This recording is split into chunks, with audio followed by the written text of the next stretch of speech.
reading our next book, which is going to be Technology of the Gods, The Incredible Sciences of the Ancients, written by David Hatcher Childress. So this should be a good one. It's got a little introduction here, and it's not really anything that you don't really know. So I'm going to skip the introduction. We'll go right to chapter 1. Was the science of Egypt inherited from an earlier culture? In my searches for lost cities and mysteries of the past, I have often found clues to the technology of the ancients. These clues can be in the form of depictions of ancient devices in rock paintings or carvings, such as the electric devices at the Temple of Hathor in Egypt, or as small models of devices such as the miniature solid gold airplanes at the Bogota Gold Museum, or in the stories from ancient texts such as the Ramayana or even the Bible. In this book, I would like to recap some of the evidence for ancient technology and for advanced ancient cultures in the past. What is amazing about the modern world versus the ancient one is that in the modern world, the average citizen has access to advanced technology such as electricity, a personal vehicle, telephone, fax, and computer technology. In the ancient world, high technology was largely denied to the masses. In fact, it was often used in temples and ceremonies to gain power over people by amazing or terrifying them, and this was part of the worship and mystery. The well-known author and presenter of the television documentary Mystery of the Sphinx, John Anthony West, says, Egyptian science, medicine, mathematics, and astronomy were all part of an exponentially higher order of refinement and sophistication than modern scholars will acknowledge. The whole of Egyptian civilization was based upon a complete and precise understanding of universal laws, and this profound understanding manifested itself in a consistent, coherent, and interrelated system that fused science, art, and religion into a single organic unity. In other words, it was exactly the opposite of what we find in the world today. Moreover, every aspect of Egyptian knowledge seems to have been complete at the very beginning. The sciences, artistic and architectural techniques, and the hieroglyphic system show virtually no signs of a period of development. Indeed, many of the achievements of the earliest dynasties were never surpassed, or even equaled later on. The astonishing fact is readily admitted by orthodox Egyptologists, but the magnitude of the mystery it poses is skillfully understated, while its many implications go unmentioned. How does a civilization spring full-blown into being? Look at a 1905 automobile and compare it to a modern one. There is no mistaking the process of development. But in Egypt, there are no parallels. Everything is right there at the start. The answer to the mystery, of course, is obvious, but because it is repellent to the prevailing cast of modern thinking, it is seldom seriously considered. Egyptian civilization was not a development, but a legacy. As our technology has gotten more advanced, we have become able to look into the future and into outer space with a view different from that of scientists and thinkers earlier in this century, or earlier in the last century now. Similarly, we are now able to look at the past with greater insight and technological know-how. Yeah, I've talked about that many times. That's why there's been such a rush for antiquities over the past 20 years. Because now that we have a context for technology, things that didn't make sense to us and just confused us in the past, now it's like, oh, they're talking about this. Just as our minds have been able to imagine a future different from that which our grandfathers could envision, we are also able to see a past different from that of the scientists and experts of the turn of the century. Just as our scope of the universe has been pushed back to the farthest reaches of space, we are now in a position to push back to the farthest reaches of history, and many researchers are doing just that. Atlantis, with its advanced culture, is named in ancient text. To begin with, it is mentioned in Plato's dialogues, taken from ancient Egyptian records according to the text. And nearly every ancient culture in the world has myths and legends of an ancient world before and the cataclysm that destroyed it.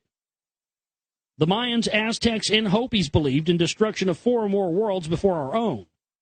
The destruction of Atlantis may not even be the most recent cataclysm to befall the earth. Yeah, a lot of people don't want to consider that either.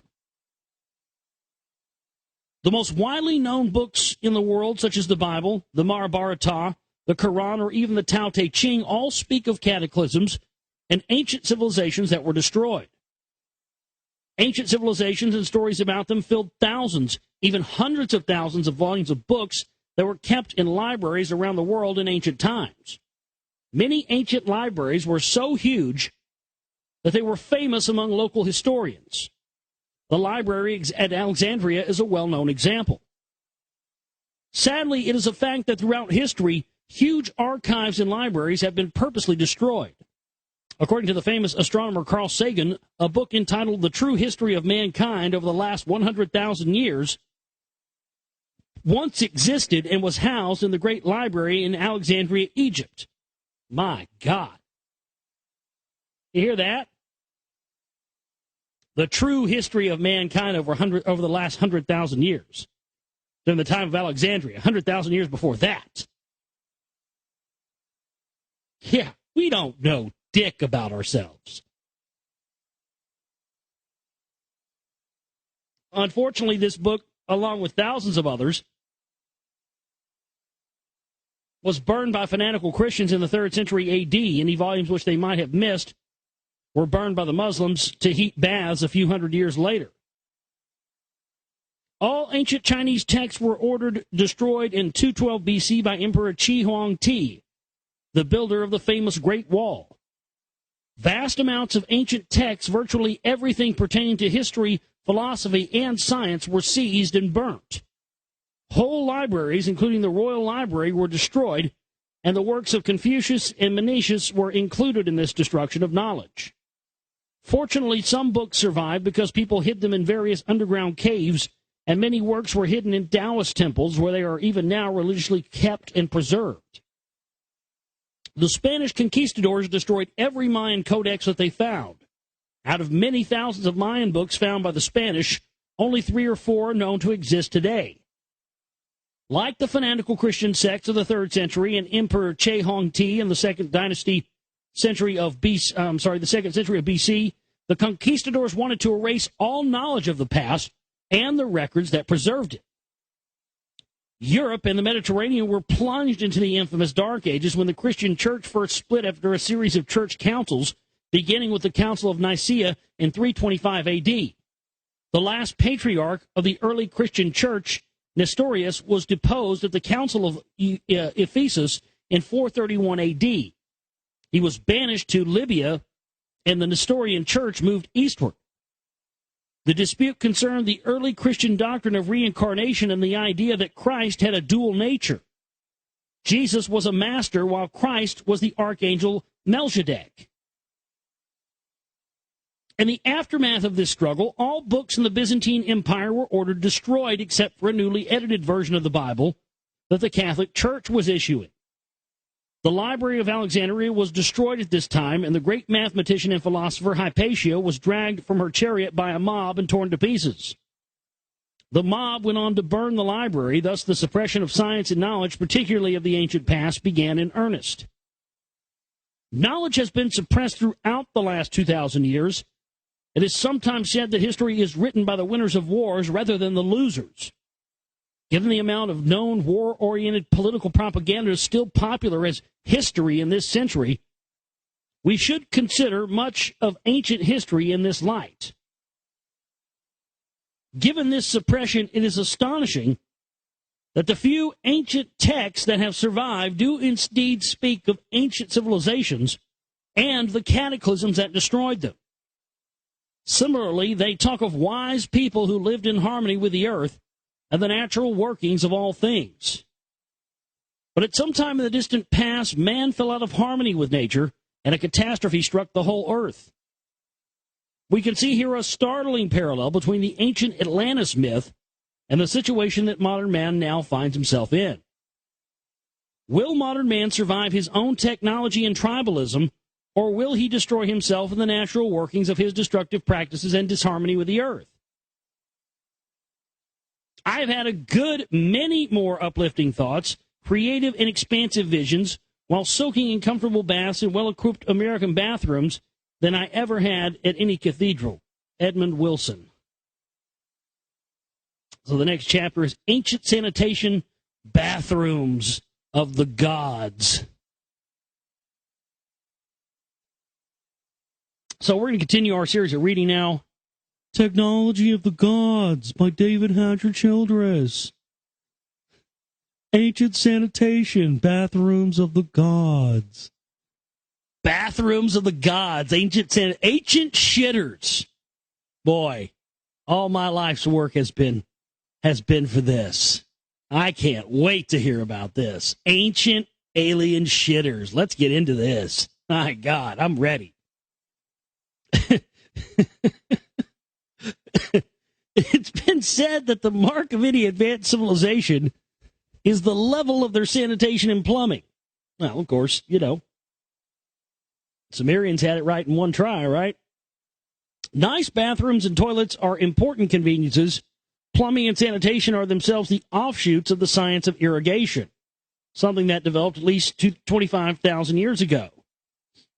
Over 3,000 years ago, the Nabateans and Arab people maintained 6 flourishing cities in Israel's desolate Negev area, including the famous Petra.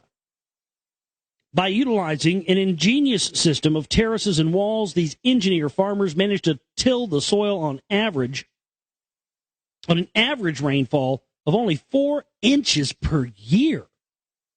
The more one examines the Nabateans' elaborate systems, the more impressed he must be with the precision and scope of their work. They anticipated and solved every problem in a manner which we can hardly improve upon today. Some 3,000 years ago, the ancient Persians discovered a method of digging around aqueducts that would bring mountain groundwater to their arid plains.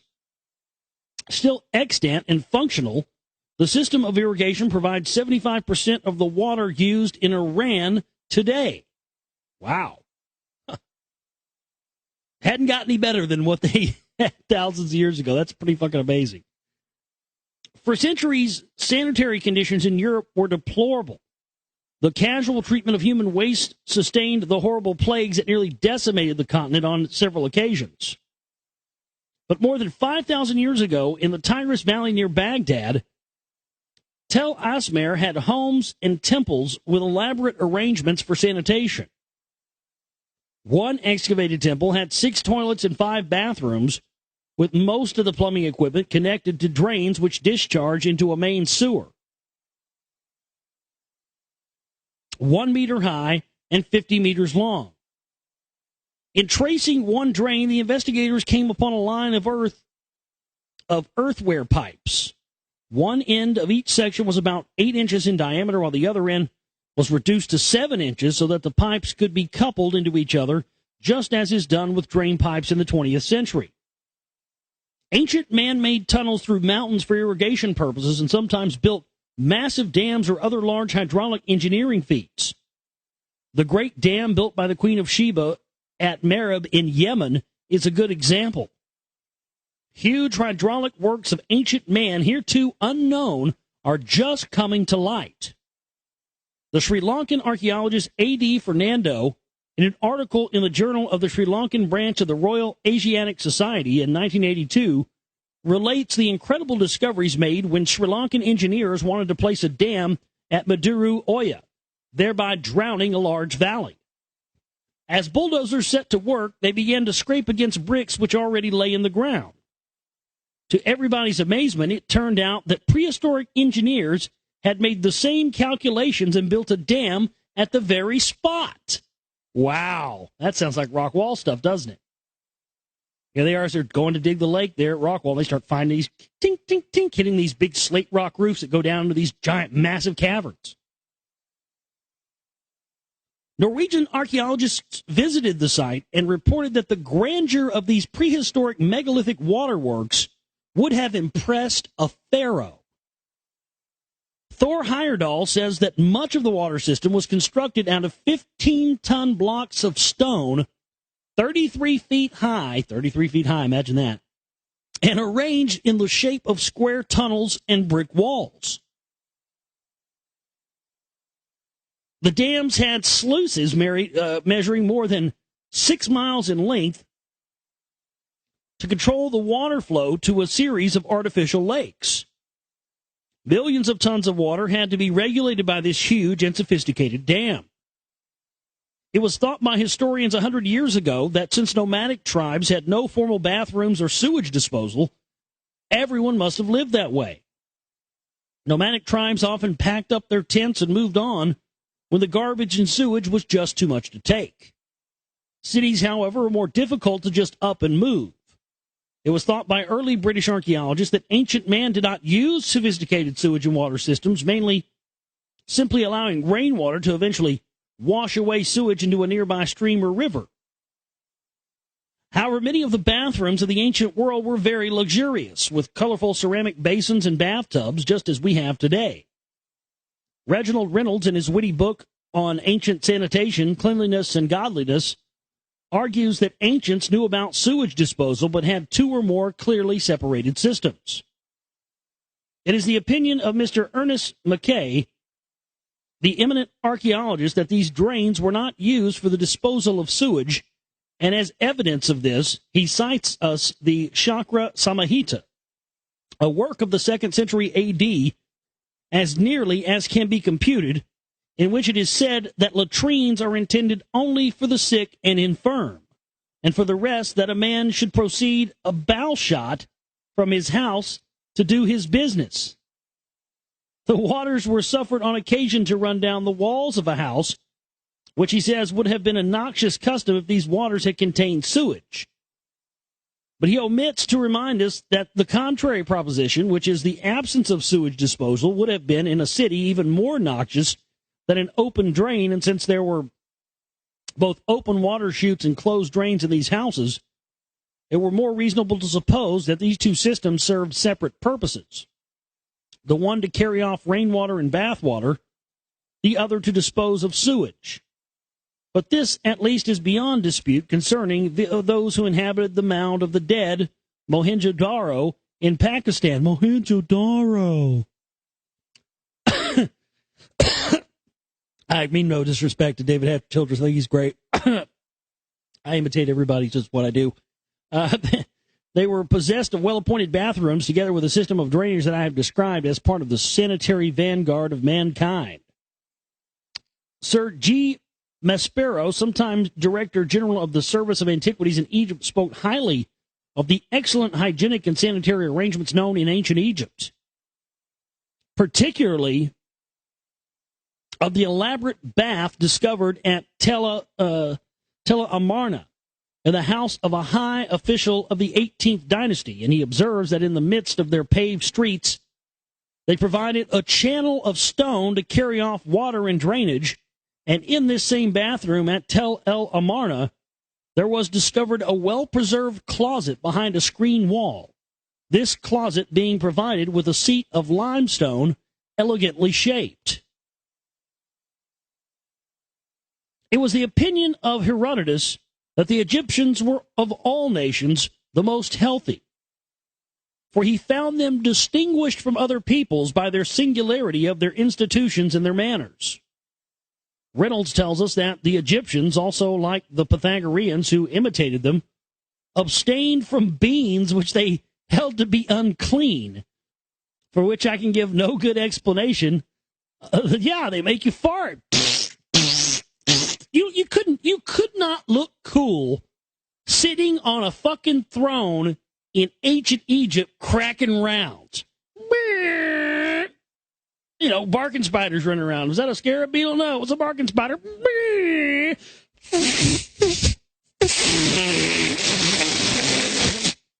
Amen Ra, yes. Amen Ra, yeah, thank you.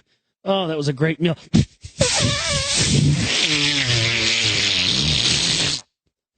Oh, God. Oh, yes. The Egyptians, yeah, they knew what the fuck they were doing, man. Wasn't no Beano back in those days. They were just like, fuck it. These goddamn evil beings are not allowed.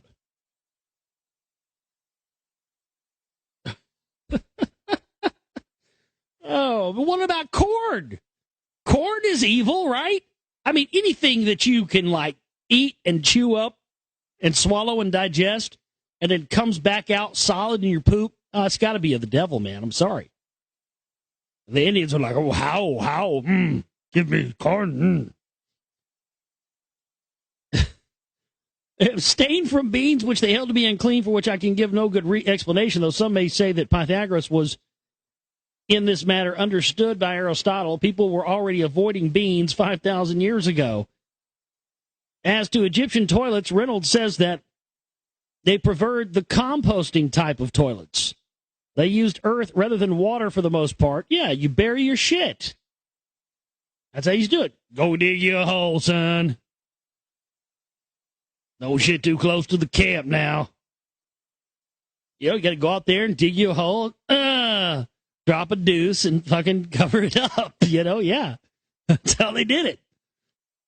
They use earth rather than water for the most part. We have yet to see whether we are wiser than the pharaohs, for sanitation is not to be confused with any popular notion of or prevalent system, but must be considered in relation to the best and most expeditious disposal of sewage, the abatement of nuisances and the causes of infections, the fertility of the soil, and so many other matters, such as the climate and the means at human disposal. But we know from these general observations that the priest physicians who directed the public hygiene of Egypt found cleanliness next to godliness and were concerned to keep at least the upper class quarters of their cities wholesome.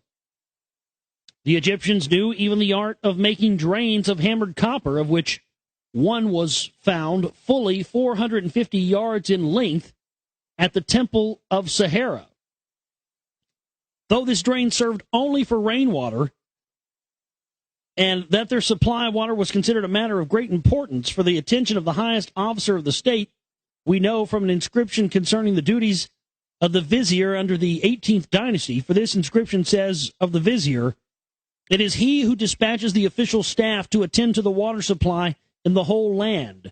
And again, the inscription reads that it is he who inspects the water supply on the first of every 10-day period. William Corliss reports in his Science Frontiers newsletter that the ancient Egyptians not only had advanced toilets and bathrooms, but also applied cosmetics copiously to themselves. Upper-class women, as well as many men, favored green, white, and black makeup. These cosmetic powders, dating from 2000 BC, have been exceptionally well preserved in their original vials made of alabaster, wood, or ceramic. A team of French chemists led by P. Walter was not surprised when their analysis of these powders found crushed galena and cericite, 2 ores of lead. However, they nearly dropped their test tubes when they also found chemical compounds that are extremely rare in nature, specifically laurinite and phosgenonite. In fact, these compounds are so rare naturally that the Egyptian powders must be artificial. Isn't that interesting?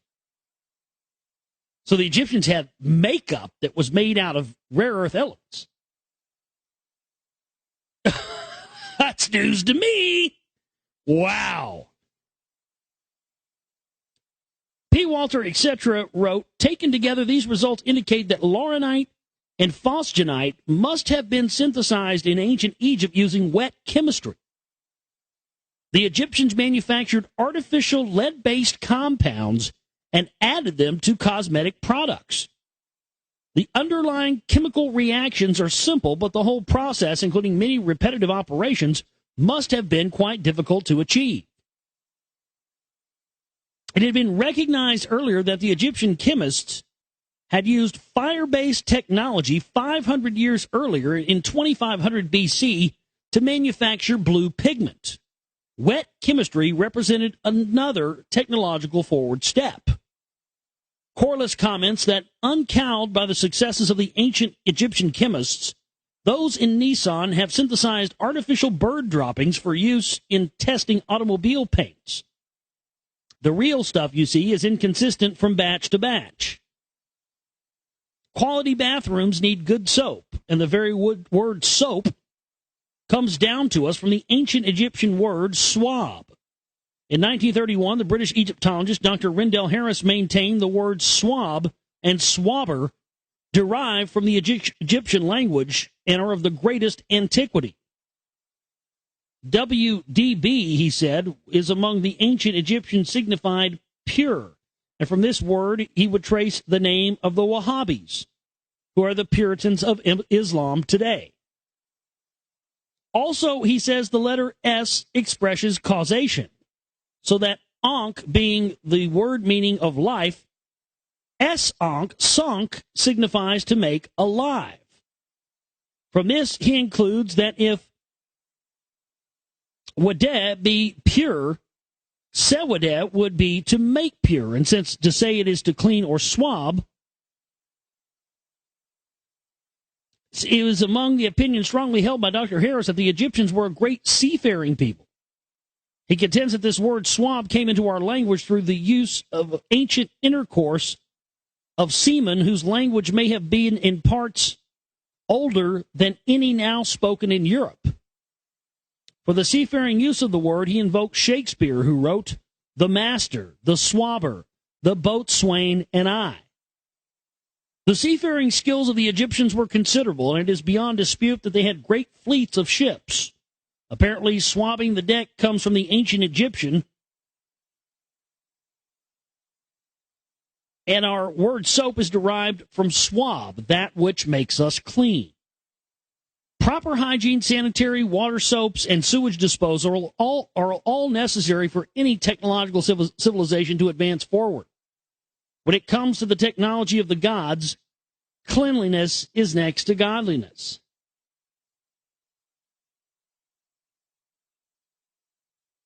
Many of today's inventions were yesterday's inventions. I guess this is another small little segment or chapter here. The ancient Greeks built steam boilers that worked, but they used them only as gadgets and toys rather than as practical sources of power. One such toy was a sphere that was spun by two steam jets and was invented in Ptolemaic Greek Egypt circa 200 BC. Also in the 2nd century before the Christian era, Egyptian temples had slot machines for holy water. The quantity of water which flowed from the tap was in direct relation to the weight of the coin thrown in the slot. The Temple of Zeus in Athens had a similar automatically controlled holy water dispenser. A coin was dropped into a sealed vessel which made a small plunger pull up, which then allowed a measured quantity of fluid to be dispensed. They had steam-powered robots in ancient Alexandria. That's admitted to. The famous Greek-Egyptian inventor Hero of Alexandria invented one well-known device in 120 BC. It is evident from this example that temples and priests were involved in technology at an early time, just as they have always been, hiding that technology and the knowledge from man. Many of the common inventions of the modern world, steam engines, clocks, vending machines, hydraulic pumps, etc., were all known in the ancient world. Finely made instruments and tools, such as the Antikythera device, to be discussed more later, were common in ancient times, but archaeologists are always surprised to discover them. Gynecology was an unknown science until the latter half of the 19th century. Then, according to the October 20th, 1900 issue of Scientific American, excavations at Pompeii revealed gynecology to be but a reinvention in the world of surgery. Instruments buried in the Temple of Vestal Virgin since the eruption of Vesuvius in AD 79 were found to demonstrate that gynecology was a science flourishing in perfection long before that date. In every instance, the instruments are almost, in their minutest particulars, exact duplicates of those in use by the most approved modern science of today. Well, there you go. My goodness, that's groundbreaking. That's huge. Because the reason they're the same as these ancient old is because who do you think the first gynecologists were? These Anunnaki motherfuckers, right? They were the ones doing all this genetic breeding, and they had the expert tools. That stuff got handed down and exists to this day. Because they were doing it long before it was going on here on Earth. Just more proof. The workmanship is as fine as anything to be produced in this line in the 20th or 21st century. The instruments are hand-wrought. The screws are as thread-like and capable of delicate manipulations as anything to be found in today's achievements. Well, maybe those are some of Ron Paul's old ancient fucking tools. He's a gyno. He's been around for thousands of years. Shipwrecks around the Mediterranean give us an idea of the machines that the ancient Greeks, Romans, and other Mediterranean maritime cultures possessed. The July 27, 1959 issue of Chemical Engineering had an article about an 80-pound valve that had been salvaged from one of Emperor Caligula's yachts. The valve was made of a zinc-free, lead-rich, anti-corrosion, anti-friction bronze. The Caligula valve was found submerged at the bottom of Lake Lemmy in Rome. Although 19 centuries old, it still exhibits highly polished surfaces and retains its plug tightly. While modern fashion and sexual trends may simply mimic those of ancient times, scientists are too often surprised at the high level of technical and scientific knowledge of ancient man. Becoming familiar with ancient science is a good start for the layman, and 2 books, blah, blah, blah, blah, blah. That's the end of the chapter. Okay, well, there you go. Ancient gynos and ancient toilets. Boy, we just fucking keeping it classy for you here tonight on the Global Reality. Tell you what. But, you know, hey, it's interesting stuff nonetheless. Well, we're going to leave it there, and we'll pick up next time tomorrow on the show, The Amazing Inventions of China. The Amazing Inventions of China. Technology of the Gods by David Hatcher Childress. Many ancient inventions are said to have originated in China, though many of them probably came from even earlier cultures. The Chinese possessed geared machinery from an early age. Some think as far back as the early centuries BC, if not before. While modern historians prefer to trace China back only to the Zhou dynasty in 1122 BC, the Chinese themselves trace their history back to the semi-mythical 5 monarchs. Extant Chinese texts state that the first of the dynasties was that of the 5 monarchs, in which there were, confusingly, 9 rulers whose combined reigns lasted from 2852 to 2206 BC. Confucius ascribed to one king, Yao, whose reign started around 2357 BC, kindliness, wisdom, and a sense of duty. He was succeeded by Shan, who built a vast network of roads, passes, and bridges through the enormous land, and many scholars attribute him with the building of the Silk Road. All ancient Chinese texts, especially those of Lao Tzu and Confucius, as well as the I Ching, speak of the ancients and the glory of their civilization. They were presumably speaking about the people living, at least at the time, of the 5 monarchs and probably before. The legendary Chai Kung people of this early period were said to have flying carriages. As noted above, just before he died in 212 BC, Emperor Qin Shi Huangdi ordered that all the books and literature relating to the ancient China be destroyed. Vast amounts of ancient texts, virtually everything pertaining to history, astronomy, philosophy, and science, were seized and burnt. Whole libraries, including the Royal Library, were destroyed. Some of the works of Confucius and Menuetius were included in the destruction of this knowledge. Fortunately, some books survived, as people hid them, and many works were hidden in the Taoist temples, where they serve even now and are religiously kept and preserved. They are on no account shown to anyone, but kept hidden away as they have been for thousands of years. The persecution of closing of religious temples by the communists indicated that the lamas still had cause to keep their ancient books hidden. Doubtless there was a great deal of lost history relating to the early days of China and its technology. What caused the Emperor Qin to want to destroy any record of the past just prior to his death? Was he such a megalomaniac that he wanted history to start with him? Or was he influenced by the same evil forces that inspired Genghis Khan and Hitler to the same sort of book burning? Despite their sometimes despotic rulers, invention and innovation thrived in ancient China and Central Asia. It was really the Chinese who invented movable type.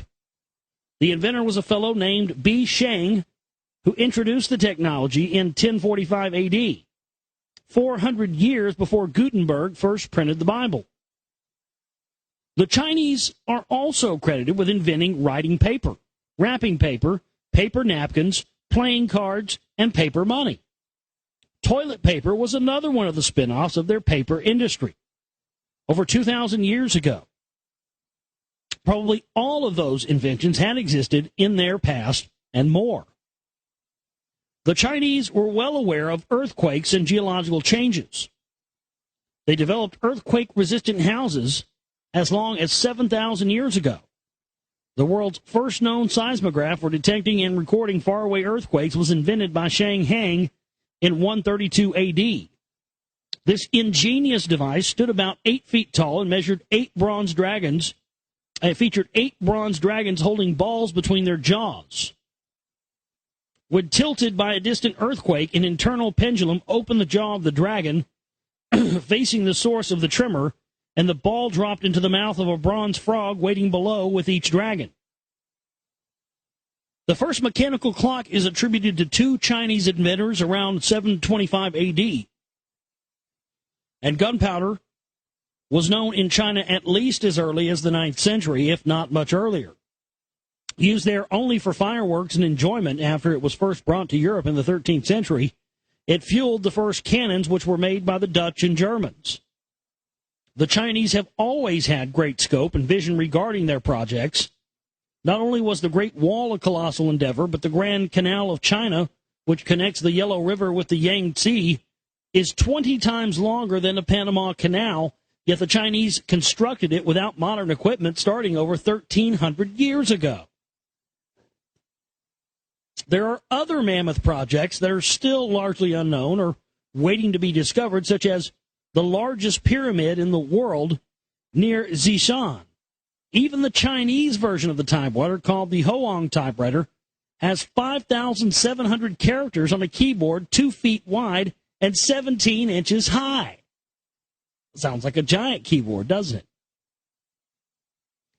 In The Genius of China, 3,000 Years of Science, Discovery and Invention, the author Robert Temple... Didn't we just get done reading a Robert Temple book? That's just... No, was it Robert Temple? Was it Frank somebody, wasn't it? I can't remember. The author Robert Temple, distilling the book of Joseph Needham's work at Cambridge University, says that the Chinese knew and used poison gas and tear gas in the 4th century BC, 2,300 years before the West got around to it. The Chinese were making cast iron in the 4th century BC, 1,700 years before the West, and they manufactured steel from cast iron in the 2nd century BC, 2,000 years before the West. The first suspension bridge was built in China in the 1st century, and the Chinese invented matches in 577. Says Needham in the introduction of the book about the advanced level of civilization in China. First, why should they have been so far in advance of other civilizations? And second, why aren't they now centuries ahead of the rest of the world? That's a good question. One I think you probably know the answer to. Perhaps China inherited its knowledge from an older civilization. Its discoveries, like ours, are just the rediscovery of ancient technology from the roller coaster ride of history. Says author Andrew Tomas in his book, We Are Not the First, cybernetics is an old science. In China, it was known as the art of Kuali Shu, by means of which a statue was brought to life to serve its maker. The description of a mechanical man is contained in the story of Emperor Tai Chao-an. The empress found the robot so irresistible that the jealous ruler of the celestial empire gave orders to the constructor to break it up in spite of all the admiration that he himself had for the walking robot. One of the first in the world calculating machines was, of course, the 2,600-year-old Chinese abacus. It is only recently that modern calculators made faster calculations than that of the simple but efficient abacus. This would seem fantastic, one would think, that modern engineers had exploited these forces to the 9th degree, but the truth is, that outside the common ram or turbine, the ancients can teach us a thing or two. Jules Verne, in reply to a statement that the exploitation of natural forces had been exhausted. The marvelous clocks of ancient China are a good example of how complicated ancient machinery could be. Although mechanical clocks have been around for thousands of years, the problem of accuracy over extended periods of weeks and months was difficult to solve. The Chinese solved this problem with a device called an escapement. This mechanism makes it possible to closely regulate the speed of a clock and to drive it with a comparatively small power source. The first known clock with an escapement was built around 724 AD by Liang Lixan, though it seems that the technology was known before then. This apparatus included a celestial sphere that turned with the heavens, a model sun and moon that went around the sphere as the real one seemed to do about the earth, and jacks that struck bells and beat drums to mark the passage of time. The bell of Liang's clock marked the Chinese hour, or shi, which is twice the length of one of ours. The drum sounded a shorter period. The ko, this is 1/100th of a solar day, or 14 minutes and 24 seconds on our time scale. Like more westerly peoples, the Chinese originally divided day and night into intervals, which stretched and shrank with the seasons. Later, about 1100 AD, the Chinese adopted a system of equal permanent periods that stayed the same regardless of the wanderings of dawn and sunset. This change made clockmaking easier. In Liang's clock, water flowing into scoops turned a wheel automatically, rotating it one complete revolution in one day and night. The machinery of the clock included wheels and shafts, hooks, pins, and interlocking rods, mopping devices, and locks checking mutually. The words pins and interlocking rods describe the escapement which was needed to make the wheel revolve so slowly. The escapement was presumably a simple system of tripping lugs that held the water wheel against rotation until one scoop had been filled and then allowed it to move only far enough to bring the next scoop into the filling position. Liang's clock kept better time than anything seen before, although it would no doubt have seemed impossibly inaccurate by our standards. After Liang's time, corrosion of the parts of bronze and iron put the clock out of action, and it was retired to a museum. Later, mechanics built grander clocks. In 976 AD, Zhang Shazhun built a clock that occupied a pagoda-like tower over 30 feet high. This had 19 jacks, which not only rang bells but beat drums, and also popped out of little doors holding signs to show the time. Other parts showed the movements of the heavens, the sun, the moon, and the planets. To keep this clock from being stopped by the freezing of the water in winter, Zhang rebuilt it to use mercury instead of water as the working fluid. According to I. Sprague de Camp in his book The Ancient Engineers, the grandest of these imperial water clocks was built by Su Sung in 1090. Su Sung's memorial to the Emperor Shenzong described his clock with diagrams so that if anybody wished to do so, he could reconstruct the clock with fair accuracy today. At this time, the Sung dynasty ruled most of China. Though a nomad tribe, the Khitans, had conquered some of the northern provinces, Su Sung had a long career in the imperial bureaucracy. His eventual list of titles include official of the second titular rank, president of the Ministry of Personnel, imperial tutor to the crown prince, grand protector of the army, and Kaiguo Marquis of Wugang. When Su was sent on a mission to the Khitan court to congratulate the Khan on having passed the winter solstice, he found that he had arrived a day too early. The Sung astronomers had erred by a quarter hour in calculating the exact time of the solstice. Su saved his sovereign's face and probably his own by lecturing on the difficulty of exactly calculating such events. But when Su returned to the Sung capital of Kafing, he urged the emperor to let him build a clock accurate enough to avoid such contempts. Receiving approval, Su, like any competent engineer, built a couple of wooden pilot models one small and one full size, to get the bugs out of the design before tackling the final clock. The finished machine occupied a tower at least 35 feet high, counting the penthouse on top. Water flowing through a series of vessels filled the 36 scoops of a water wheel, one after the other. An escapement allowed the wheel to rotate one scoop interval at a time. The wheel revolved once in 9 hours, while the water fell from scoops into a basin below the wheel. The wheel turned into a wooden shaft in an iron bearings. This shaft, by means of a crown gear, turned a long vertical shaft that worked all the rest of the machinery, to which it was connected by gearing. The machinery included an armillary sphere, a set of graduated intersecting rings corresponding to the horizon, the ecliptic, and the meridian. In the penthouse on top, there is also a celestial sphere with pearls for stars in the top story and 5 large horizontal wheels bearing jacks. Altogether, Sue's clock must have been an impressive spectacle, what with the continual splashing, the clatter of the escapement, the creak of the shafts in their bearings, and the frequent outbursts of drums, bells, and gongs. One shortcoming of the clock was that it was not so placed that a natural source of water could power it.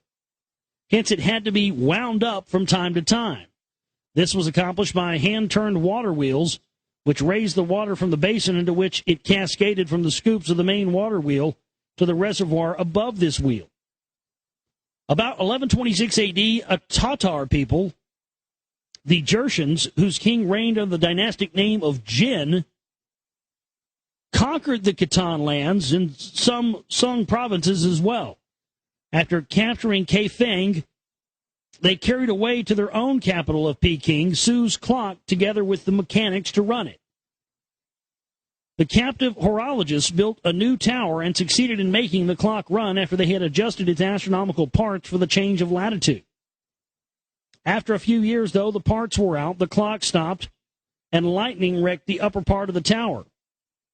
The Jin emperors left the remains of the clock behind when they fled before the Mongols in 1260, and it disappeared. Meanwhile, the Sung emperors wanted another imperial clock, but Susung was dead, and nobody could be found who knew the subject well enough to build a complicated mechanism. Similar clocks continued to be built under the Mongol or Yuan dynasty. The last Yuan emperor made a hobby of mechanical engineering and took part in the construction of tail-wagging dragons and other automata. But when the Ming overthrew the Yuan in 1368, all the clocks, mechanical dragons, and other machines built for Mongol emperors was scrapped as useless extravagances. The modern clock device, from which such devices as a grandfather clock and pocket watches are derived, is generally traced to the year 1364, when Giovanni di Didani of an Italian clockmaking family published a description of a weight-powered escapement-regulated clock which, except for improvements in detail, is essentially a modern clock. Dondi became famous and astronomers came from foreign lands to look at his marvelous clock. Galileo later substituted a pendulum for Dondi's crown-shaped balance wheel, but in watches and small clocks we still use Dondi's device. Sometime around 1502, Peter Heinlein of Nuremberg invented the spring-driven watch, so called because it originally was used by watchmen. Heinlein's Nuremberg egg was slightly larger than a modern alarm clock and had a single hand hung from a chain around the neck. Early watches gave their owners much difficulty, as Maximilian I of Bavaria used to say, "If you want troubles, buy a watch." Watches and clocks in general have probably been giving mankind trouble for thousands of years, yeah. That's why I don't own a watch or own a clock or anything. The only ones I have are on my computers. I hate clocks. Hate them. Fuck those things. Anyway, we're going to stop there. We'll pick up tomorrow night with the Curious Crystal Skull. Technology of the Gods, the Curious Crystal Skull. Part of the enigma of ancient technology are oddball objects or devices which are clearly artificial, yet how they could have been made baffles scientists. One such curious object is the famous Mitchell Hedges crystal skull found in the ruins of an ancient city in Lubanton in what is today Belize. Lubontoon, I think is how you pronounce that. Not Lubonton. Lubontoon means place of fallen stones in the local Mayan dialect, and the actual name of the city remains unknown. Lubontoon was first reported to the British colonial government late in the last century by the inhabitants of the Toledo settlement near Punta Gorda, and in 1903 the governor of the colony commissioned Thomas Gann to investigate it. Gann explored and excavated the main structures around the central plaza and concluded that the site's population must have been large. His report was published in England in 1904. In 1915, R.E. Merwin of Harvard University investigated the site, locating many more structures, realizing a ball court and drawing the first plan. His excavation of the ball court revealed 3 carved stone markers, each depicting 2 men playing the ball game. Curiously, these are the only carved stones found at Lubontoon. It wasn't until 1924 that F.A. Mitchell Hedges, also known as Mike, arrived at Lubontoon to help Thomas Gann with the excavation in the city. In 1927, while digging in a collapsed altar and adjoining wall, Mitchell Hedges' adopted daughter Anna discovered the life-size crystal skull on her 17th birthday. You know what's funny about that is she was his adopted daughter, and they went on to, they were doing the dirty. That's like he admitted to. Not even kidding. Oh, yeah. It was his adopted daughter, but, man, after she found the skull when she was 17, So it wasn't too long after that. He was, he was fucking sliding it in. 3 months later, a matching jawbone was discovered 25 feet from the altar, and thus one of the world's strangest ancient objects came to popular attention. The age of the skull is unknown. Rock crystal cannot be dated by conventional means. Hewlett-Packard Laboratories, which studied the skull, estimated that its completion would have required a minimum of 300 years' work by a series of extremely gifted artisans.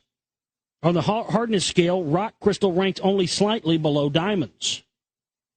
The mystery of the skull deepened when it was discovered that the jawbone was carved from the same piece of crystal, and that when the 2 pieces were attached, the cranium rocked on the jawbone base, giving the impression that the skull was talking by opening and closing its mouth.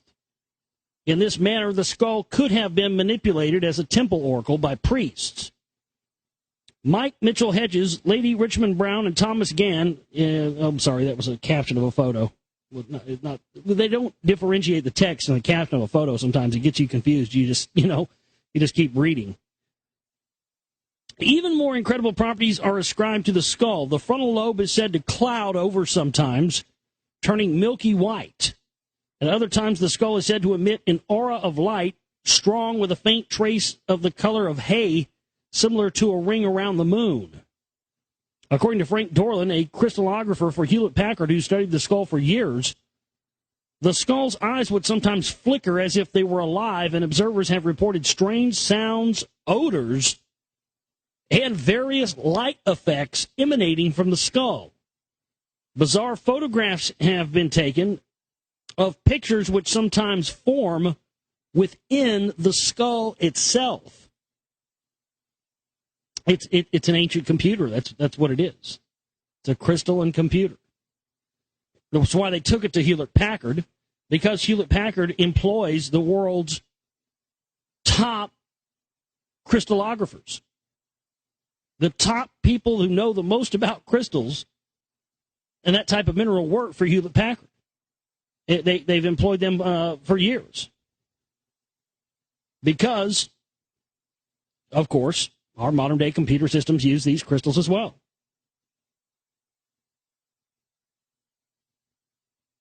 There were images that formed within the skull itself of flying discs in what appeared to be the Caracol Observatory at the Toltec Mayan site of Chichen Itza. In the past few years, the skull has become quite famous because it has been displayed at psychic fairs in the USA and Canada.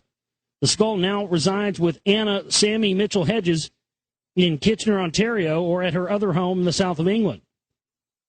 F.A. Mitchell Hedges was a fascinating person, and in some ways his life was very much a model for the Indiana Jones sort of character. Born in 1882, Mike Mitchell Hedges was destined for a life of adventure. He chronicles many of his adventures in his book, Danger, My Ally, which was published in 1954. Mitchell Hedges came to Canada and the United States in 1899 and met with J.P. Morgan and won a fortune in a card game, took off for Mexico. He was then captured and held prisoner by Pancho Villa and later rode with Villa into northern Mexico. So he played cards with J.P. Morgan and took a bunch of money off of him? That's fucking hilarious. He eventually ended up in Central America with his girlfriend,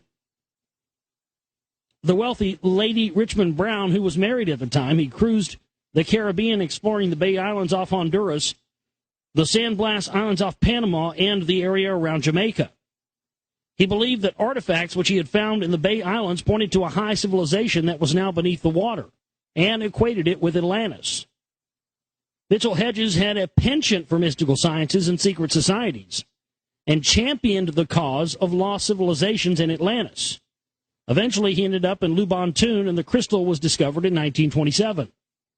Curiously, he devotes only 3 paragraphs to the famous crystal skull in ancient societies. The famous crystal skull, ancient societies were primitive, yet we know that ancient steam engines, cogwheel clocks, and crystal skulls existed. What other secrets of high technology does the past have for us? The skull of doom is made of pure rock and crystal, and according to scientists, it must have taken over 150 years. Generation after generation, working all the days of their lives, patiently rubbing down with sand an immense block of rock crystal until finally the perfect skull emerged. No. That's not how they did it. It is at least 3,600 years old, and according to legend, was used by the high priest of the Maya when performing esoteric rites. It is said that when he willed death with the help of the skull, death invariably followed. It has been described as an embodiment of all evil. I do not wish to try and explain this phenomenon. Today, the skull continues to amaze audiences around the world and is frequently on television. Crystal quartz are today used in the highest forms of technology as well as in computers and LCD watches. The crystal skull, like other objects, is apparently a high-tech object from the past. The enigma of ancient technology is that we believe that the ancient societies were primitive, yet we know that ancient steam engines, cogwheel clocks, and crystal skulls existed. Why are we repeating this again? We already read that. Drives me crazy when that happens. Why is it we had that in a news article tonight, too? Why is it that people can't see that they repeated themselves? They just do it on purpose? All right, we're on, I guess this is chapter 2. I don't know how. I mean, it seems like you can't tell when the chapter's in and begin in this book. It's crazy. The Megalith Masterminds. Megalithomania. Legends of resplendent ancient civilizations and their cataclysmic destruction are a part of nearly every culture in the world. The modern skeptic asks, well, if highly advanced ancient societies existed in the past, then where is the evidence of their machinery and such? And shouldn't there be remains of these people's cities? The answer is that such evidence does exist, and hundreds of ruined cities have been found both above and below water. The idea that man was primitive in the past and that the present represents the highest civilization our planet has achieved is fairly well accepted in the West, while other cultures view history as cyclical and see our current society as a decline from a former golden age. Out of the past, we find megalithic cities built to last for thousands of years. How primitive must we suppose these people were? Throughout the world, there exists a type of megalithic construction that is called Atlantean, by those researchers who believe in an advanced civilizations of the past. This is typically a type of construction which used gigantic blocks of stone, often crystalline granite. Huge blocks are fitted together without mortar in a polygonal style which tends to interlock the heavy blocks in a jigsaw fashion. Now, that's the other thing that's interesting about the rock walls. We actually have mortar there. And not just mortar, but a very sophisticated mortar, a geopolymer made by bringing together of 3 different crystals located in very separate locations way far away from Rockwall, and then brought together and mixed together to make this mortar that the stones are buttered with. So that's very interesting that, we see that Rockwall's most definitely older than even some of the oldest civilizations that we've seen, but yet even in the oldest civilizations we find, they don't have this sophisticated mortar like Rockwall does. That's one of the reasons why I've been, so just dead set on making this series of films about this and getting this dug up and having to dig and all that stuff. Because it's just, I'm glad that is put in this chapter by David Hatcher Childress there. It's a great example. And it really says it in a better way than I've said it sometimes. Typically what we see with this type is, the crystal and granite, but always without mortar. But the Rockwall's the exception to that.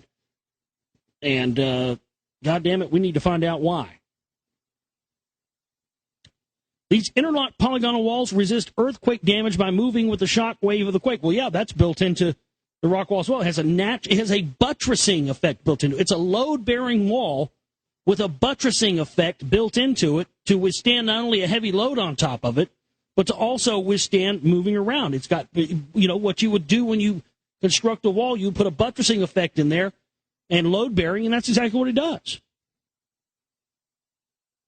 They momentarily jumble themselves and move freely and then fall back into place. These interlocked jigsaw walls will not collapse with an earthquake shock as with brick wall construction.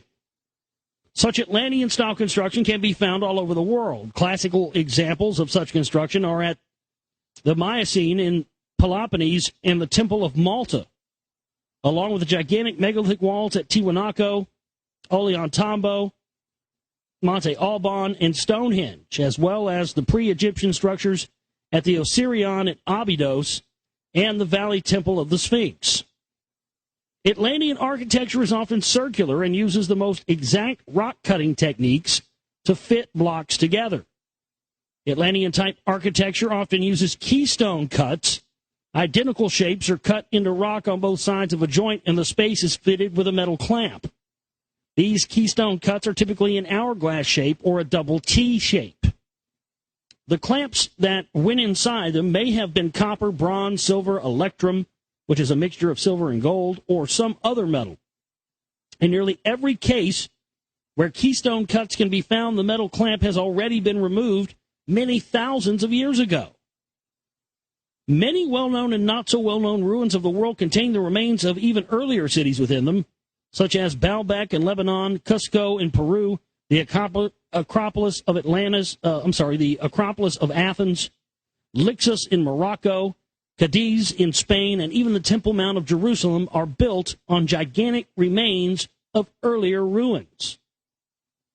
Some modern cities, Cusco is an example, contain 3 or more levels of occupation, including modern occupants. Some archaeologists think the civilizations that these earlier buildings are from is the mythical civilization of Atlantis. Where then is Atlantis? Atlantis is all around us, asserted British scholar John Mitchell in his book, The View Over Atlantis. Mitchell further showed that amazing ancient ruins are a worldwide phenomenon in his Megalithomania. Many authors have attempted to show how the worldwide distribution of megaliths points to an advanced civilization in an antediluvian sense, including such scholarly works as Megaliths and Masterminds by Peter Lancaster Brown. Their thesis was that the ancient world was remarkably advanced for its so-called Stone Age inheritance, and they argued that an advanced civilization called Atlantis preceded the dawn of history. The prehistoric civilization not only ranged worldwide, but built impressive monuments and buildings as well. The idea that man has only recently invented such things as electricity, generators, steam, and combustion engines, or even powered flight, does not necessarily hold true for a world that rides the roller coaster of history. Indeed, when we see how quickly inventions are absorbed into today's high society, we can imagine how quickly a scientific civilization may have arisen in remote antiquity. Just as today there are still primitive tribes in New Guinea and South America who live in a Stone Age existence, So could Atlantis have existed during a period where other areas of the world lived in various states of development. The ancient world of Atlantis may have been a lot like the modern world of today, juxtaposed between various factions in the government and military, while international discontent rises in various client colonies of an economic system set up by large business interests. According to the mythos that has built up around Atlantis, it was destroyed because of the wars that it had fought around the world. Today, the world is again teetering on the brink of wholesale Armageddon because of political, religious, and ethnic differences.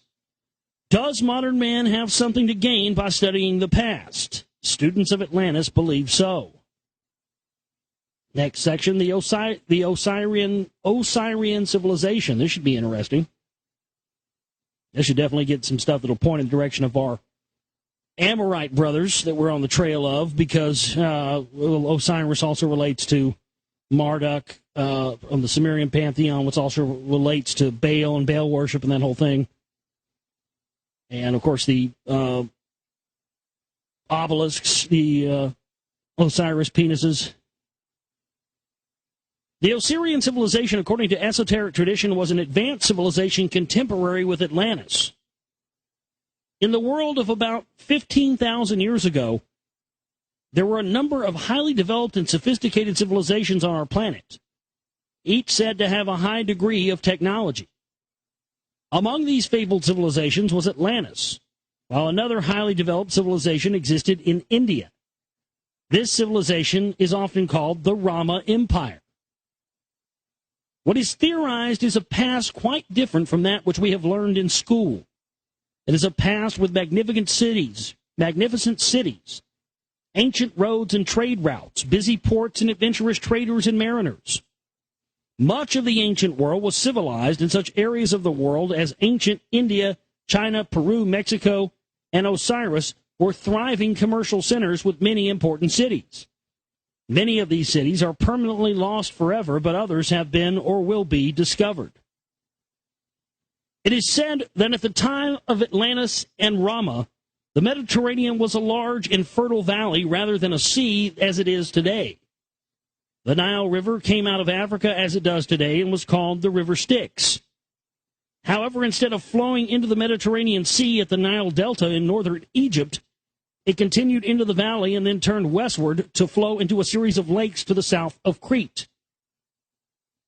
And, of course, off the coast of Crete is where they found the Antikythera mechanism.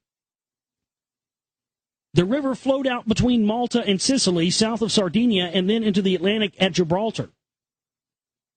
This huge fertile valley, along with the Sahara, was known in ancient times as the Osirian civilization. The Osirian civilization could also be called pre-dynastic Egypt. The ancient Egypt that built the Sphinx and pre-Egyptian megaliths such as the Osirion and Abydos. In this outline of ancient history, it was the Osirian Empire that was invaded by Atlantis, and devastating wars raged throughout the world towards the end of the period of Atlantis' warlike imperial expansion. Solon relates in Plato's dialogues that Atlantis, just near the cataclysmic end, invaded ancient Greece. This ancient Greece was one that the ancient Greeks knew nothing about. This unknown ancient Greece, as we shall see, is closely connected to the Osiris-Isis civilization. The story of Osiris himself, as related by the Greek historian Plutarch, is revealing in technology. According to Egyptian mythology, Osiris was born of the earth and sky, and was the first king of Egypt and the instrument of its civilization. Osiris allegedly traveled throughout the world teaching the arts of civilization after the flood. That's, again, Osiris, that's a Quetzalcoatl, on and on and on. He weaned the inhabitants of Egypt from their barbarous ways, taught agriculture, formulated laws, and taught the worship of gods. Having accomplished this, he set off to impart his knowledge to the rest of the world. During his absence, his wife Isis ruled, but Osiris's brother, her brother-in-law, Typhon, also known as Set, and known to us as Satan, was already ready to disrupt her work. When Osiris returned from civilizing the world, or attempting to at least, Set, Typhon Satan, decided he would kill Osiris and take Isis for himself. He collected 72 conspirators to his plot and had a beautiful chest made to the exact measurements of Osiris. He threw a banquet and declared that he would give the chest to whomever could lie comfortably within it. When Osiris got in it, the conspirators rushed to the chest and fastened the lid with nails. They then poured lead over the box and dumped it into the river where it was carried out to sea. When Isis heard of Osiris's death, she immediately set out to find her beloved. The box with Osiris in it came aground at Byblos in present-day Lebanon, not too far from the massive slabs at Baalbek. There we go. Just like I was saying, that's where our boys have been too. A tree grew around the box where it landed, and the king of Byblos had it cut down and used it as a pillar in his palace. Osiris still being inside, Isis eventually located Osiris and brought him back to Egypt, where Typhon broke into the box, chopped Osiris into 14 different pieces, and scattered him about the countryside. The loving Isis went looking for the pieces of her husband, and each time she found a piece, she buried it, which is why there are temples dedicated to Osiris all over Egypt, and apparently other parts of the Eastern Mediterranean as well. In another version, she only pretends to bury the pieces in an attempt to fool Set or Typhon and puts Osiris back together, bringing him back to life. Eventually, she found all the pieces except the phallus, the cack, and Osiris, one way or another, returned from the underworld and encouraged his son Horus, the familiar hawk-headed god, to avenge his death. Scenes in Egyptian temples frequently depict the hawk-headed Horus spearing a great serpent, in a scene that is identical to that of St. George and the Dragon, though depicted thousands of years earlier. In the happy ending, Isis and Osiris get back together and have another child, Harpocrates. However, he is born prematurely and is lame in the lower legs as a result. There are many important themes in the legend of Osiris, including resurrection and the vanquishing of evil by good, and perhaps a key to the ancient Osirian civilization. Were the 14 scattered pieces of Osiris an allusion to 14 sacred sites built by the Osirians throughout the Mediterranean? I have already mentioned the theory that the Mediterranean was once a fertile valley with many cities, farms, and temples. Perhaps some of the 14 sites still lie undetected underwater, and others are known, but their full importance has not yet been identified. I believe that the early megalithic construction at Baalbek, Jerusalem, Giza, and the Osirian at Abydos would count as known sites among the number. A key to the megalithic society of Osiris can be found in the curious buried ruins of the Osirion, the megalithic pre-dynastic ruins at Abydos in southern Egypt. The British archaeologist Neville told in the London Illustrated News article in 1914 that here and there on the huge granite blocks was a thick knob, which was used for moving the stones. The blocks are very large. A length of 15 feet is by no means rare, and the whole structure has decidedly the character of the primitive construction, which in Greece is called Cyclopean. An Egyptian example of which is Giza, the so-called Temple of the Sphinx. Neville is directly relating the Osirion to the gigantic and prehistoric construction in Greece and also to the Temple of the Sphinx. Other such sites around the former Osirian Empire on the island of Malta, right, where the Knights of Malta's headquarters is, where they have these grooves that look like they were landing ships there, in Lebanon, in Israel, the Balearic Islands, and other areas of the Mediterranean. Here we go. In fact, virtually every Mediterranean island of any size has prehistoric megaliths on it. Furthermore, the knobs, which may or may not have been used for moving the stones, are the same sort of knobs that occur on the gigantic stones that are used on the massive walls to be found in the vicinity of Cusco, Peru. The lack of inscriptions indicates that the Osirion, like the Valley Temple of the Sphinx, was built before the use of hieroglyphs in Egypt. We know this because the Egyptians always engraved hieroglyphs and decorations into any of their architecture. The only exceptions are those buildings such as the Great Pyramid, the Osirion, and the Valley Temple of the Sphinx that are thought by many archaeologists now to be older than the other structures. The Osirion is evidently a relic of the civilization of Osiris itself. Baalbek and Osiris. One of the most astonishing ancient ruins in the world is the megalithic base of Baalbek, the pre-Roman ruins upon which a Roman-era temple sits. The archaeological site of Baalbek is 44 miles east of Beirut and consists of a number of ruins and catacombs. 2,500 feet long on each side, it is one of the largest stone structures in the world. A portion of it consists of a gigantic cut stone blocks from some ancient time forming a platform with a Roman temple built on top of it. The Roman temple to Jupiter and Venus was built on top of the earlier temples dedicated to the corresponding ancient deities Baal and his partner, the goddess Astarte.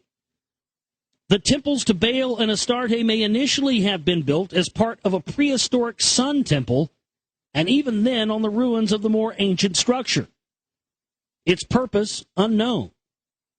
According to an article by Jim Thies in the Info Journal, the Greeks called the temple Heliopolis, which means sun temple or sun city. Even so, the original purpose of the gigantic platform may have been something else entirely. Baalbek is a good example of what happens to large, well-made ancient walls when they are used again and again by other builders who erect a new city or new temple on top of the older one, using the handy stones that are already to be found at the site. Often the original stones are so colossal that they could not be moved or placed anywhere else. This is exactly what has been going on at many sites in the Old World and in the Americas. Examples of very ancient stonework, 3,000 to 6,000 years old, mixed with more recent ancient stonework, 500 to 2,500 years old, can be seen at Monte Alban in Mexico. Well, I got a humdinger for you. You think that blows your hair back, Childress? I got one for you. How about this? How about artificial building on an ancient stone wall structure that took place way before the last ice age and then took place way after it as well? How about that? Yeah. How's that blow your fucking hair back? Now, you're talking 3,000 to 6,000 years. No, I'm talking about a length of 50,000 years to 10,000 years or something like that. My goodness, who knows? Giant stone balls, black balls in South America. At Baalbek, the Roman architecture, largely destroyed by an earthquake in 1759, does not pose any archaeological problems, but the massive stone cut blocks beneath it certainly do. One part of the enclosure wall, called the Trilithon, is composed of 3 blocks of hewn stone that are the largest stone blocks ever used in construction on this planet so far as is known. Underwater ruins may reveal larger constructions in the future. This is an engineering feat that has never been equaled in history. The weight and even size of the stones is open to controversy. According to the author René Norbergen, in his fascinating book Secrets of the Lost Races, the individual stones are 82 feet long and 15 feet thick and are estimated to weigh between 1,200 and 1,500 tons each. A ton is 2,000 pounds, which would make the blocks weigh an estimated 2,400,000 pounds each. While Norbergen's size may be incorrect, his weight is probably closer to the truth. Even conservative estimates say that the stone will weigh at least 750 tons each, which would be 1.5 million pounds. One stone, that was another description of a picture, sorry. It is an amazing feat of construction, for the blocks have been raised more than 20 feet in order to lie on top of the smaller blocks. The colossal stones are fitted together perfectly, and not even a knife blade can be fitted between them. Even the blocks on the level below the trilithons are incredibly heavy. At 13 feet in length, they probably weigh around 50 tons each. An extremely large-sized bunch of stones by any other estimate, except when compared to the trilithons. Yet even the trilithons are not the largest of the stones. The largest hewn block, 13 by 14 feet and nearly 70 feet long, and weighing at least 1,000 tons, lies in the nearby quarry, which is half a mile away. 1,000 tons is incredible. Is an incredible 2 million pounds. The stone is called Hajar el-Gulbe, Arabic for the stone of the south. Norbergen is correct in saying that there is no crane in the world that could lift any of these stones, no matter what their actual weight is. The largest cranes in the world are stationary cranes constructed at dams to lift huge concrete blocks into place. They can typically lift weights of up to several hundred tons. 1,000 tons, and God forbid 2,000 tons, are far beyond their capacity. How these blocks were moved and raised into position is beyond the comprehension of engineers. Large numbers of pilgrims came from Mesopotamia as well as the Nile Valley to the temple of Baal Astarte. Here we go. The site is mentioned in the Bible in the book of Kings. There was a vast underground network of passages beneath the Acropolis. Their function is unknown, but they were probably used to shelter pilgrims, probably at a later period. Who built the massive platform at Baalbek? Amorites. How did they do it? According to ancient Arab writings, the first Baal Astarte temple, including the massive stone blocks, was built a short time after the flood. At the order of the legendary King Nimrod, by a tribe of giants. There you go. Wrap it up, Johnny. Ha ha! Do it before I even got to it. Yeah. Indeed. Yes, sir. That is a short time after the flood. Yeah, because that's what they were doing. At the order of the legendary King Nimrod, by a tribe of giants. A tribe of giants. Remember what I told you about the haplogroup X DNA marker they're finding now? And how these Amorites came and, well, they were already here, and then once the indigenous people came across the Bering Strait land bridge and they got their fuck on, that's when the tribes were set up? Yeah. But it could be older because history shows that some rulers like to claim monuments that were built by others. The mythical King Nimrod, a figure so old in history that he is lost to us, may have been laying claim to the stones of Baalbek circa 6000 BC, when the building itself could have been constructed in 12,000 BC or more before the flood. Ancient astronaut theorists have frequently suggested that Baalbek was built by extraterrestrials. Charles Berlitz says that a Soviet scientist named Dr. Agrest suggests that the stones were originally part of a landing and takeoff platform for extraterrestrial spaceship. There you go. I mean, that's talked about in the Sumerian text. Like Buddha seeking the middle path, I seek a middle ground in this intriguing mystery of the past. While ancient astronauts may well have visited Earth in the past, it seems unlikely that they would have arrived here in rockets. They would have mastered the art of anti-gravity, and their spaceships would be electric solid-state models at the very least. Well, yeah, but that doesn't mean they still didn't have a place to dock their ships and things of that nature. I don't think that discounts that. And look, I mean, these guys, yeah, they had advanced technology, but for all intents and purposes, they weren't much different than us. I mean, they did to their planet exactly what we're doing to ours now. So I got to agree. I just got to disagree with Childress there and say that, you know, the need for a landing spot does not automatically equate with them having, you know, shitty things to fly in. It just means that what they have. I mean, even with our technology today would seem like Anunnaki technology to somebody that lived 50 years ago, 100 years ago, right? But even with that being said, we still have to have a place to land our planes, don't we? So, you know, I kind of have to say that that's kind of a weak argument there on his part. What then was Baalbek and who built it? The theory of Baalbek being some remnant of the Osirian Empire, along with some of the other megalithic sites in the Mediterranean fits in well with the Arab legend mentioned previously that the massive stone blocks were built a short time after the flood at the order of King Nimrod. Yet even if Baalbek is a remnant from the Osirian civilization, how were such huge blocks transported and lifted? Giants. You just said they was built at the behest of a tribe of giants. Well, there you go. Why are you still asking the question if you just stated that? I mean, see, that bothers me. Dance around the giant thing, Childress, you know? One clue is the massive block that still remains at the quarry a half-mile away. The stone was apparently meant to take its place on the platform with the other stones, but for some reason never made it to the site. According to the info article, the largest stones used in the Great Pyramid of Egypt only weigh about 400,000 pounds. There are several large granite blocks in the interior of the pyramid.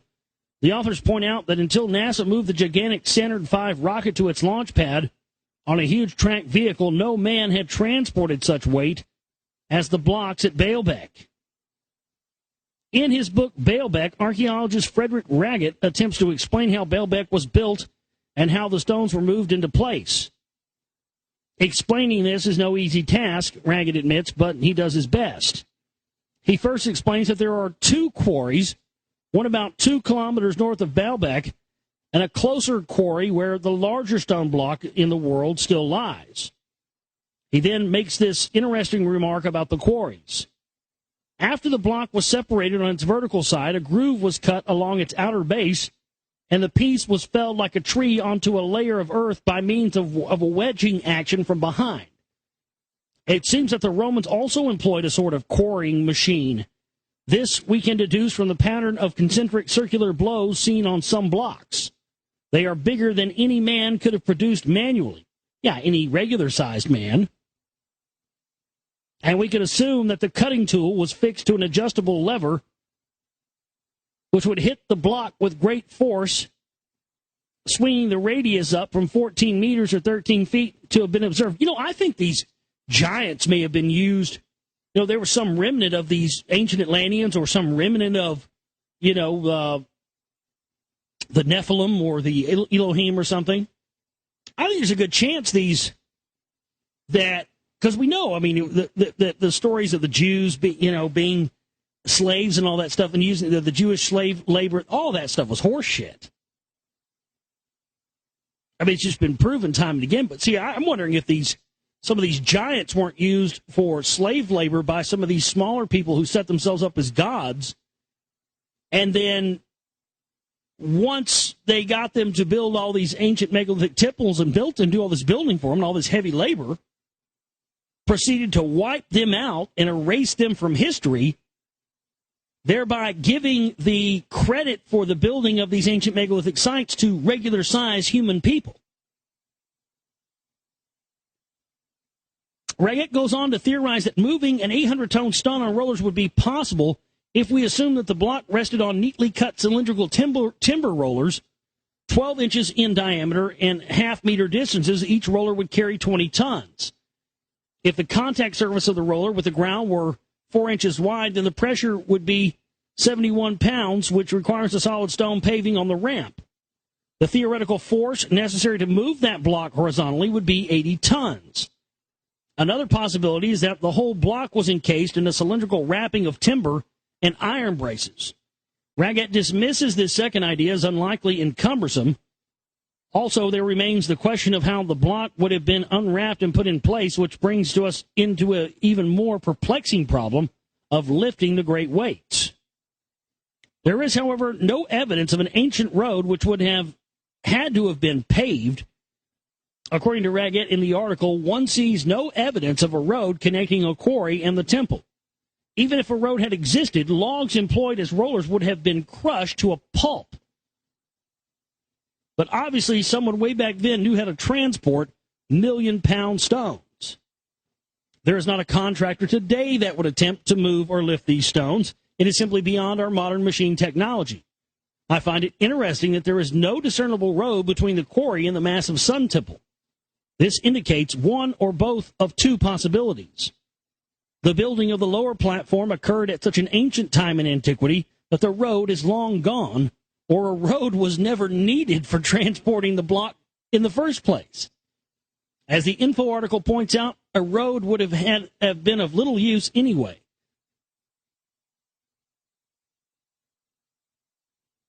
Raggett cannot solve the problem of lifting such a block into place, saying that it is impossible to lift a huge block such as this completely off the ground by the use of levers.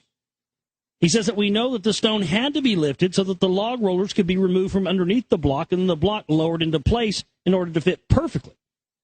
And the stone probably had to be lifted and lowered into place at least several times. His suggestion is that a giant lifting frame was built around the block and then at least 160 Lewis stones, wedge-shaped keystones with metal loops, were inserted into the top of the block. But a system of pulleys and tackles were used with thousands of manual workers to raise and lower the gigantic blocks a few inches.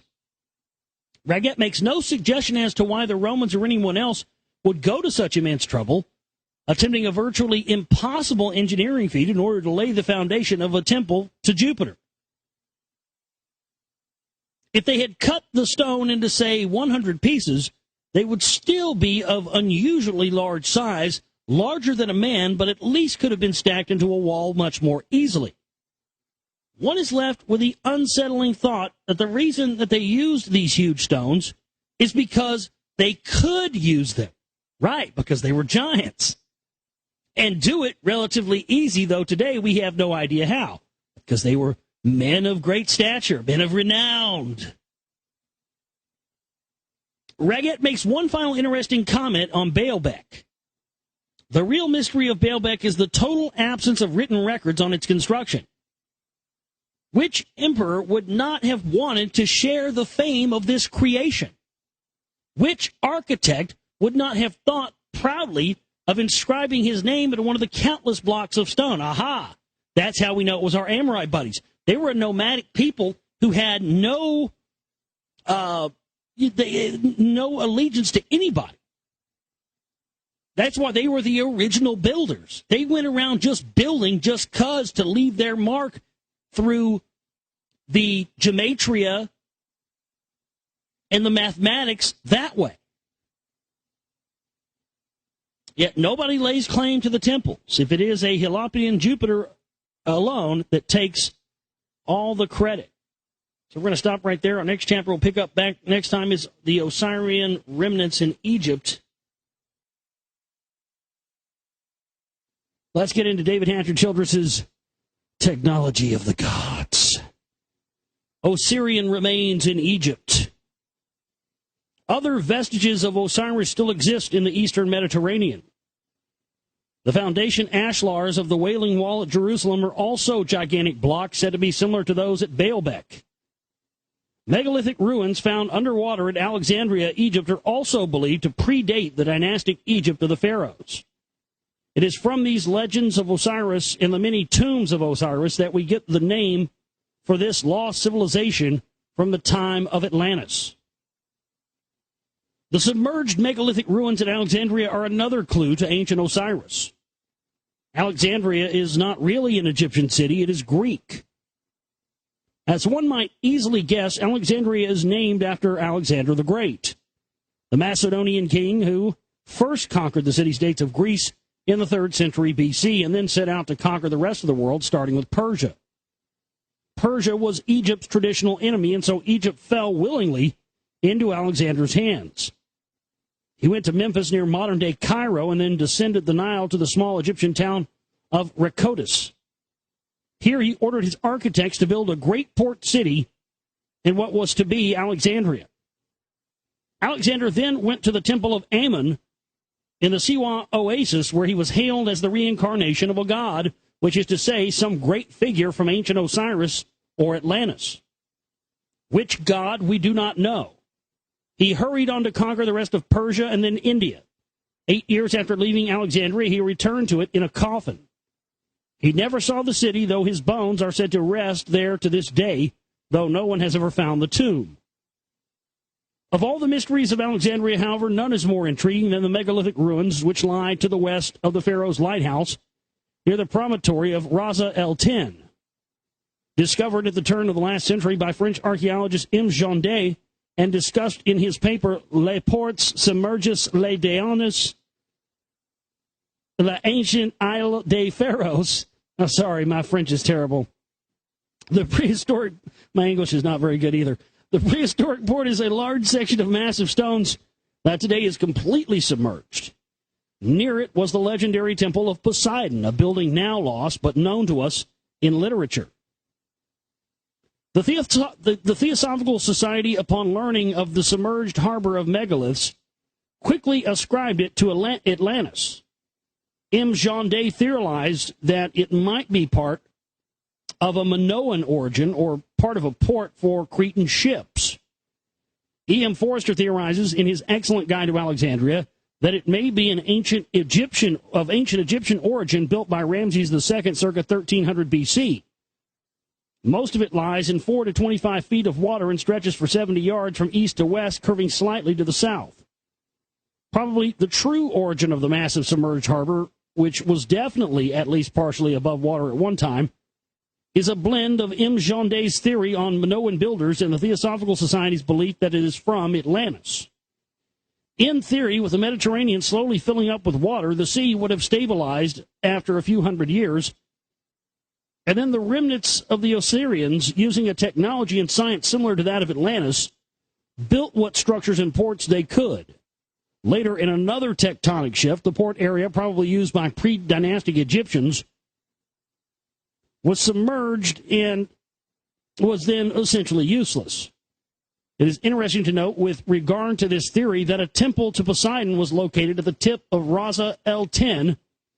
Atlantis was known to the ancients as Poseid, or Poseidonus, or Poseidon, who was a legendary king of Atlantis. Similarly, Poseidonus and Osiris are thought to be the same person. The main temple at Rakotis, the Egyptian town which Alexander found at the ancient harbor, was naturally dedicated to Osiris. And don't forget, this is why the obelisks were put everywhere. This is, Osiris being Baal as well, as we talked about last night.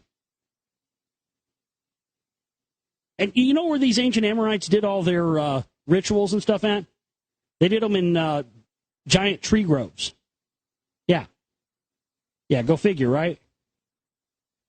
I thought that was an interesting thing about the proposed park they were going to build at Rockwall that the taxpayers voted no on, was in the area of the park with that, where that property is just sitting there. I mean, my God, it's just sitting there, folks. We could just we get some money together and go rape that place.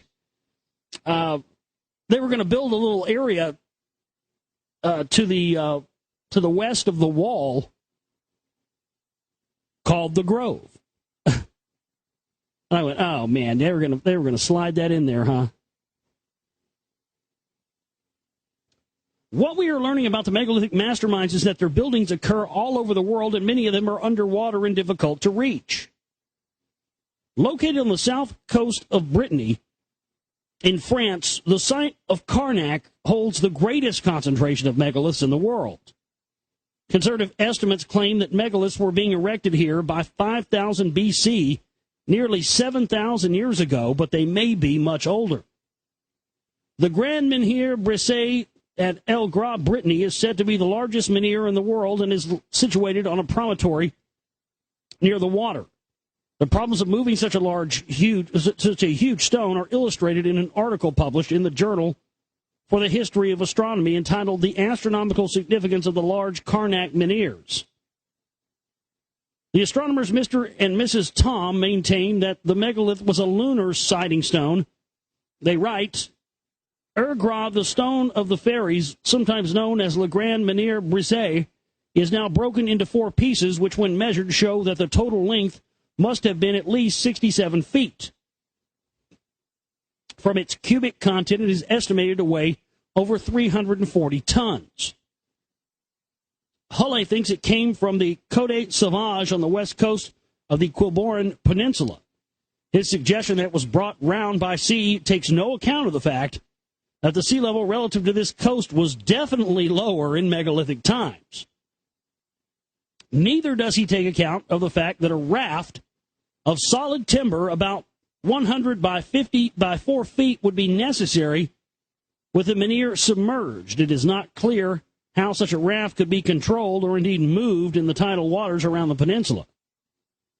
Assuming that the stone came by land, a prepared track of timber must have been made for the large rollers necessary and pull of perhaps 50 tons applied, how, who knows, on the level, unless indeed the rollers were rotated by levers. Well, see, that's because we have giants that built this. I have a book that I got, an illustrated book about giants that I got over the weekend, a couple weekends ago, and took some pictures of it. I'll put some in the chat room later for you guys. And one of the things it shows these giants building, putting up the stones at Stonehenge. One of them it shows doing, you ever seen that that drawing that's like the guy, it's of a giant, and he's like, cock is like sticking out. It's like in Ireland somewhere. Well, it shows a guy like laying on the grass and making that and carving like the, Nazca line type things. It shows these giants carving it. And it dawned on me looking at that, and I've seen several references to this, is that what dawned on me is that we seem to have a multitude of different types of giants. Some that are considered to be giants among men, 7 foot, 9 foot, 18 foot. But then it seems that there were also these even bigger giants that possibly the smaller ones spawned from. But we definitely see lots of references to that. There's giants, and then there's even bigger giants like the Zentradi in the anime Robotech. In Britain, we find that the smallest stones are usually lunar back sites, but there seems no need to use a stone of this size as a back site. If, on the other hand, it was a foresight, the reason for its position and height becomes clear, especially if it was intended as a universal foresight to be used from several directions. There are 8 main values to consider, corresponding to the rising and setting of the moon and the standstills when the declination was plus or minus. It has now been shown that there is at least one site on each of the 8 lines which has the necessary room for side movement.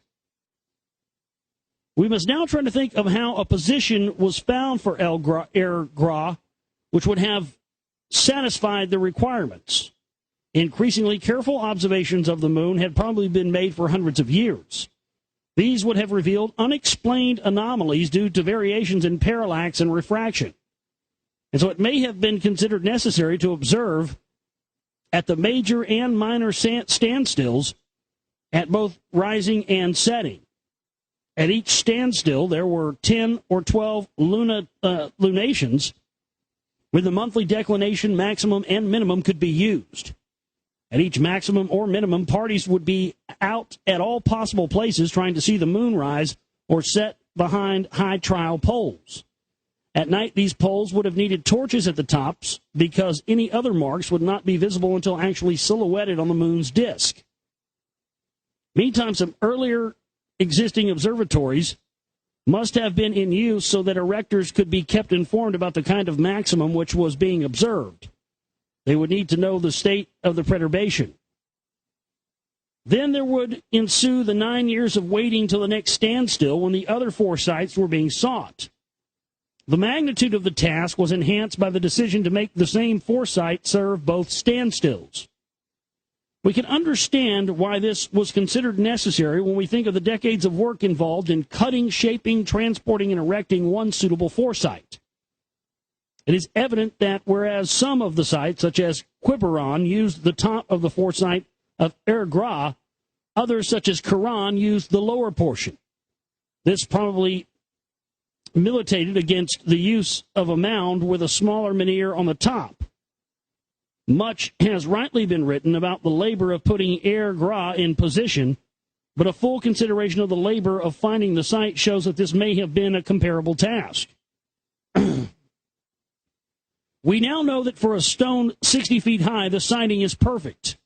We do not know that all the back sites were completed, but the fact that we have not yet found any trace of a sector to the east does not prove that the eastern sites were not used because the stones may have been removed. Perhaps the extrapolation was done by the simpler triangle method, or perhaps it was done at a central site like Petit Menek.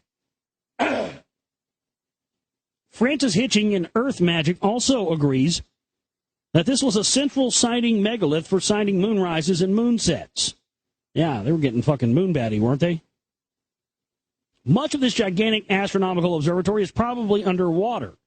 Many of the megaliths along the Brittany coast are apparently submerged. Many famous sites actually lead into the water, and some megaliths can be seen at low tide when they are barely above the surface. Many of the long lines of standing stones at Karnak and around the Morabin Gulf were apparently built when the geography of Brittany was quite different. Near the town of Karnak is the famous alignment of hundreds of standing stones. They too are apparently part of some huge astronomical observatory. In another article by the Toms, entitled The Karnak Alignments for the Journal of the History of Astronomy, they conclude that Karnak is also a lunar observatory of vast proportions. Say the Toms about the Menic alignments at Karnak, quote, a remarkable feature is the great accuracy of measurement with which the rows were set out. It cannot be too strongly emphasized that the precision was far greater than could have been achieved by using ropes. The only alternative available to the erectors was to use two measuring rods of oak or whalebone. These were probably 6.802 feet long, or rather 6,802 feet long, shaped on the ends to reduce the air produced by malignment. Each rod would be rigidly supported. Yeah, I had to clarify that because I couldn't see that was a comma or a dot. So it's a dot, 6.802 feet long. These are probably 6.802 feet long, shaped on the ends to reduce the air produced by malignment. Each rod would be rigidly supported to be level, but we can only surmise how the engineers dealt with the inevitable steps when the ground was not level. It may be noted that the value for the megalithic yard found in Britain is 2,720 plus or minus 0.003 feet, and that found above is 2.721 plus or minus 0.001 feet. Such accuracy today is attained only by trained surveyors using good modern equipment. How then did megalithic man not only achieve it in one district, but carry the unit to other districts separated by greater distances? How was the unit taken, for example, northwards to the Orkney Islands? Certainly not by making copies of copies. There must have been some apparatus for standardizing the rods, which almost certainly were issued from a controlling or at least advising center. The Toms see Karnak as part of an ancient and huge system that was used over much of Europe. In their article, they conclude, quote, the organization and administration necessary to build the Breton alignments and erect erga obviously spread over a wide area. But the evidence of the measurement shows that a very much wider area was in close contact with the central control. The geometry of the two egg-shaped comelecs at Lamanque is identical with that found in the British sites. The apices of the triangles with integral sides forming the centers from arcs with integral radii are features in common, and on both sides of the channel, the perimeters are multiples of the rod. The extensive nature of the sites in Brittany may suggest that this was the main center, but we must not lose sight of the fact that so far, none of the Breton sites are examined has a geometry comparable with that found at Avebury in complication of design or in difficulty of layout. It has been shown elsewhere that the divergent stone rows in Cathanas could have been used as an ancillary equipment for lunar observations, and in our former paper we have seen that the Petit Menic and St. Pierre sites were probably used in the same way. The Toms confessed at the end of their article, we do not know how the main Karnak alignments were used. Karnak likens itself to the important Egyptian temple of Karnak. The Egyptian Karnak is a huge building which also has long rows of megalithic columns which once supported a huge roof. Are there other, even larger menhirs under the water near Karnak? One example of a known submerged megalithic structure is the covered alleyway of Kernik in the district of Ploskat Flinstair, now submerged at high tide. The amazing megaliths of the Andes. At a leveling off of a hill overlooking the Cusco Valley in Peru is a colossal fortress called Sexy Woman. I can't wait to get my hands on sexy woman. That's another one that always trips me out. I always hear him saying that shit. It's like, well, it's SACSAYSHUAMAN. But every time David Hatcher Childress says it on Ancient Aliens or anything else, I swear to God, every time it sounds like he's saying, sexy woman. So he's saying sexy woman. I don't remember what it was. Me and some friends or something, or a bunch of people I know were like watching Ancient Aliens or something one time, or one of his things, and he kept saying, it's Saxe Huaman, it's Saxe Huaman. Saxe Huaman. So, but when you say it fast, it sounds like you say, Saxe Huaman. Saxe Huaman. Saxe Huaman. Come here, give me some of your draw, Saxe Huaman. I mean, oh man, that shit makes me laugh. Sexy woman. One of the most imposing edifices ever constructed, Saxe Huaman, consists of 3 or 4 terraced walls going up the hill and the ruins, including doorways, staircases, and ramps. Gigantic blocks of stone, some weighing more than 400,000 pounds, are fitted together perfectly. The enormous stone blocks are cut, faced, and fitted so well that even today one cannot slip the blade of a knife or even a piece of paper between them. No mortar is used, and no 2 blocks are alike, yet they fit perfectly, and it has been said by some engineers that no modern builder with the aid of metals and tools of the finest steel could produce results more accurate. Each individual stone had to have been planned well in advance. A 20-ton stone, let alone one weighing 80 to 200 tons, cannot just simply be dropped casually into position with any hope of attaining that kind of accuracy. The stones are locked and dovetailed into position, making them earthquake-proof. Indeed, after many devastating earthquakes in the Andes over the last few hundred years, the blocks are still perfectly fitted, with the Spanish cathedral in Cusco has been leveled twice. Even more incredibly, the blocks are not local stone, but by some reports came from quarries in Ecuador almost 1,500 miles away. Others have located quarries a good deal closer, only 5 miles or so away. Though this fantastic fortress was supposedly built just a few hundred years ago by the Incas, they leave no record of having built it, nor does it figure into any of their legends. How is it that the Incas, who reportedly had no knowledge of higher mathematics, no written language, no iron tools, and did not even use the wheel, are credited with having built this cyclopean complex of walls and buildings? Frankly, one must literally grope for an explanation, and it is not easy. Well, yeah, the same way the Indians didn't build all these mounds. When the Spaniards first arrived in Cusco and saw the structures, they thought that they had been built by the devil himself because of their enormity. Indeed, nowhere else can you see such large blocks placed together so perfectly. I have traveled all over the world searching for ancient mysteries and lost cities, but I had never in my life seen anything like this. The builders of the stoneworks were not merely good stonemasons, they were beyond compare. Similar stoneworks can be seen throughout the Cusco Valley. These are usually made up of finely cut rectangular blocks of stone weighing up to perhaps a ton. A group of strong people could lift a block and put it into place. This is undoubtedly how some of the smaller structures were put together.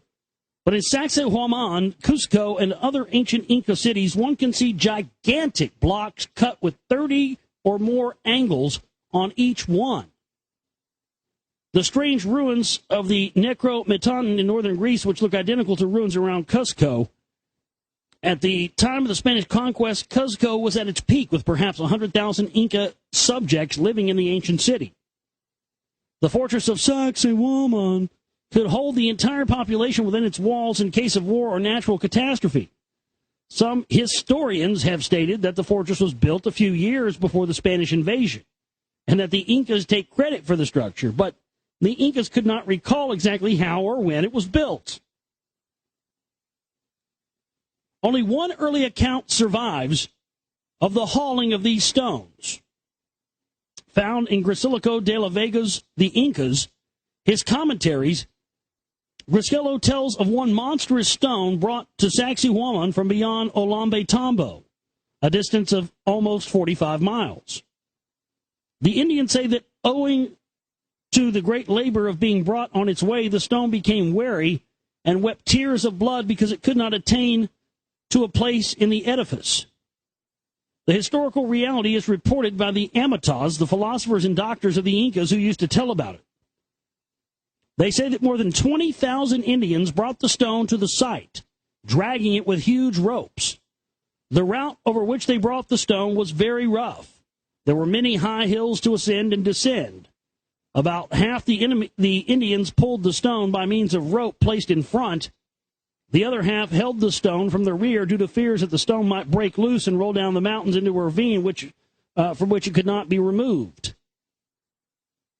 On one of these hills, due to a lack of caution and coordination of effort, the massive weight of the stone overcame some who sustained it from below.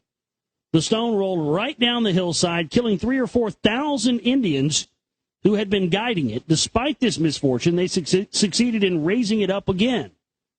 It was placed on the plain where it now rests. Even though Garlasosco describes the hauling of one stone, many doubt the truth of his story. This stone was not part of the Sacsayhuaman fortress and is smaller than most used there, according to some researchers, although the stone has never been positively identified. Even if the story is true, the Incas may have been trying to duplicate what they supposed was the construction technique used by the ancient builders. While there is no denying that the Incas were master craftsmen, if one credits this tale, one would have to wonder how they would have been transported and placed the 100-ton block so perfectly given the trouble they had with only one stone. But the Incas actually found these megalithic ruins and then built on top of them, claiming them as their own, is not a particularly alarming theory. In fact, it is most probably the truth. It was a common practice in ancient Egypt for rulers to claim previously existing obelisks, pyramids, and other structures as their own, often literally erasing the cartouche of the real builder and substituting theirs. Indeed, the Great Pyramid itself would seem a victim of such a ruse. The pharaoh Khufu, or Cheops as he was known in Greek, had this cartouche chiseled into the Great Pyramid at its base. This is the only writing to be found anywhere on the pyramid, but every indication is that the pyramid was not built by Cheops. It may not have ever been meant to be a tomb, but that's another story. If the Incas came along and found walls and basic foundations of cities already in existence, why not just move in? Even today, all one needs to do is a little repair work and add a roof on some of the structures to make them habitable. Indeed, there is considerable evidence that the Incas merely found the structures and added to them. And we see that same evidence at Rock Wall. We see evidence of ancient building, and then we see evidence of more modern construction techniques. There are numerous legends that exist in the Andes that Sacsayhuaman, Machu Picchu, Tiwanaku, and other megalithic remains were built by a race of giants. Alain Geerbrandt comments in his footnotes to De La Vega's book, 3 kinds of stone were used to build the fortress at Sacsayhuaman. Wow! Wait a minute. Now, see, I didn't know that. Man. So 3 different types of stone used to build Sacsayhuaman, huh? How many types of crystals were used in the geopolymers that butter the rock wall stones and hold them together? 3. And he just mentioned them being built by giants, didn't he? Wow, here we go. Yeah. Oh, man, I knew I was right about this shit all along. Always go with your gut, folks. Always go with what your gut tells you. 2 of them, including those which provided the gigantic blocks for the outer wall, were found practically on the spot. Only the third of stone, black andesite, for the inside buildings was brought from relatively distant quarries. The nearest quarries of black andesite were at Huataco and Rumacocla, 9 and 22 miles from Cusco, respectively. With regard to the giant blocks of the outer wall, there is nothing to prove that they were not simply hewn from a mass of stone existing on the spot. This would solve the mystery. Gearbrandt is close in thinking that the Incas never moved those gigantic blocks in place, yet even if they did cut and dress the stones on the spot, fitting them together so perfectly would still require what modern engineers would call superhuman effort. Furthermore, the gigantic city of Tiwanaku in Bolivia is similarly hewn from a 100-ton block of stone. The quarries are many miles away, and the site is definitely pre-Inca in origin. Proponents of the theory that the Incas found these cities in the mountains and inhabited them would then say that the builders of Tiwanaku, Sacsayhuaman, and other megalithic structures in the Cusco area were the same people. Here where we left off last time. Again, quoting Garcilaso de la Vega, who wrote about these structures just after the conquest, how can we explain the fact that these Peruvian Indians were able to split, carve, lift, carry, and hoist and lower such enormous blocks of stone, which are more like pieces of a mountain than building stones? Now, if they accomplished this, as I said before, without the help of a single machine or instrument, an enigma such as this, one cannot be easily solved without seeking the help of magic, particularly when one recalls the great familiarity of these people with devils. The Spanish dismantled as much of Sacsayhuaman as they could, but when Cusco was first conquered, Sacsayhuaman had 3 round towers at the top of its fortress behind 3 concentric megalithic walls. These were taken apart stone by stone, and the stones used to build new structures for the Spanish. One interesting theory about the building of the gigantic and perfectly fitted stones is that they were constructed by using a now lost technique of softening and shaping the rock. Yeah, it's lost because we don't have that high-powered of a laser anymore that we know of. Hiram Bingham, the discoverer of Machu Picchu, wrote in his book Across South America of a plant he had heard of whose juices softened rock so it could be worked into tightly fitted masonry. In his book Exploration Fawcett, Colonel Fawcett told of how he had heard the stories that the stones were fitted together by means of a liquid that softened stone to the consistency of clay. That's interesting. That's interesting, because that may very well be the case of the stones at Rockwall as well. Brian Fawcett, who edited his father's book, tells the following story in the footnotes. A friend of his who worked at a mining camp at 14,000 feet at Cerro de Pasco in central Peru discovered a jar in an Incan or pre-Incan grave. He opened the jar thinking it was chihica, an alcoholic drink, breaking the still intact ancient wax seal. Later, the jar was accidentally knocked over onto a rock. Quotes Fawcett, about 10 minutes later, I've been over the rock and casually examined the pool of spilled liquid. It was no longer liquid. The whole patch where it had been and the rock under it were as soft as wet cement. It was as though the stone had melted like wax under the influence of heat. Fawcett seemed to think that the plant might be found on the Pirene River in the Chuncho country of Peru, and described it as having dark reddish leaves and being about a foot high. Another story is mentioned of a biologist observing an unfamiliar bird in the Amazon. He watched it making a nest on a rock face by rubbing the rock with a twig. The sap of the twig dissolved the rock, making a hollow in which the bird could make a nest. All of this speculation may be put to rest by more recent findings reported in Scientific American. In a fascinating article, a French researcher, Jean-Pierre Pratzen, relates his experiments in duplicating the construction of Sacsayhuaman and Ollantay Tambo. Pratzen spent many months around Cusco experimenting with different methods of shaping and fitting the same kinds of stones used by the Incas or their megalithic predecessors. He found that quarrying and dressing the stones could be accomplished using the stone hammers found in abundance in the area. The precision fitting of stones was a relatively simple matter, he says. He pounded out the concave depressions into which new stones were fitted by trial and error until he achieved a snug fit. This meant continually lifting and placing the stones together and chipping at them one little bit at a time.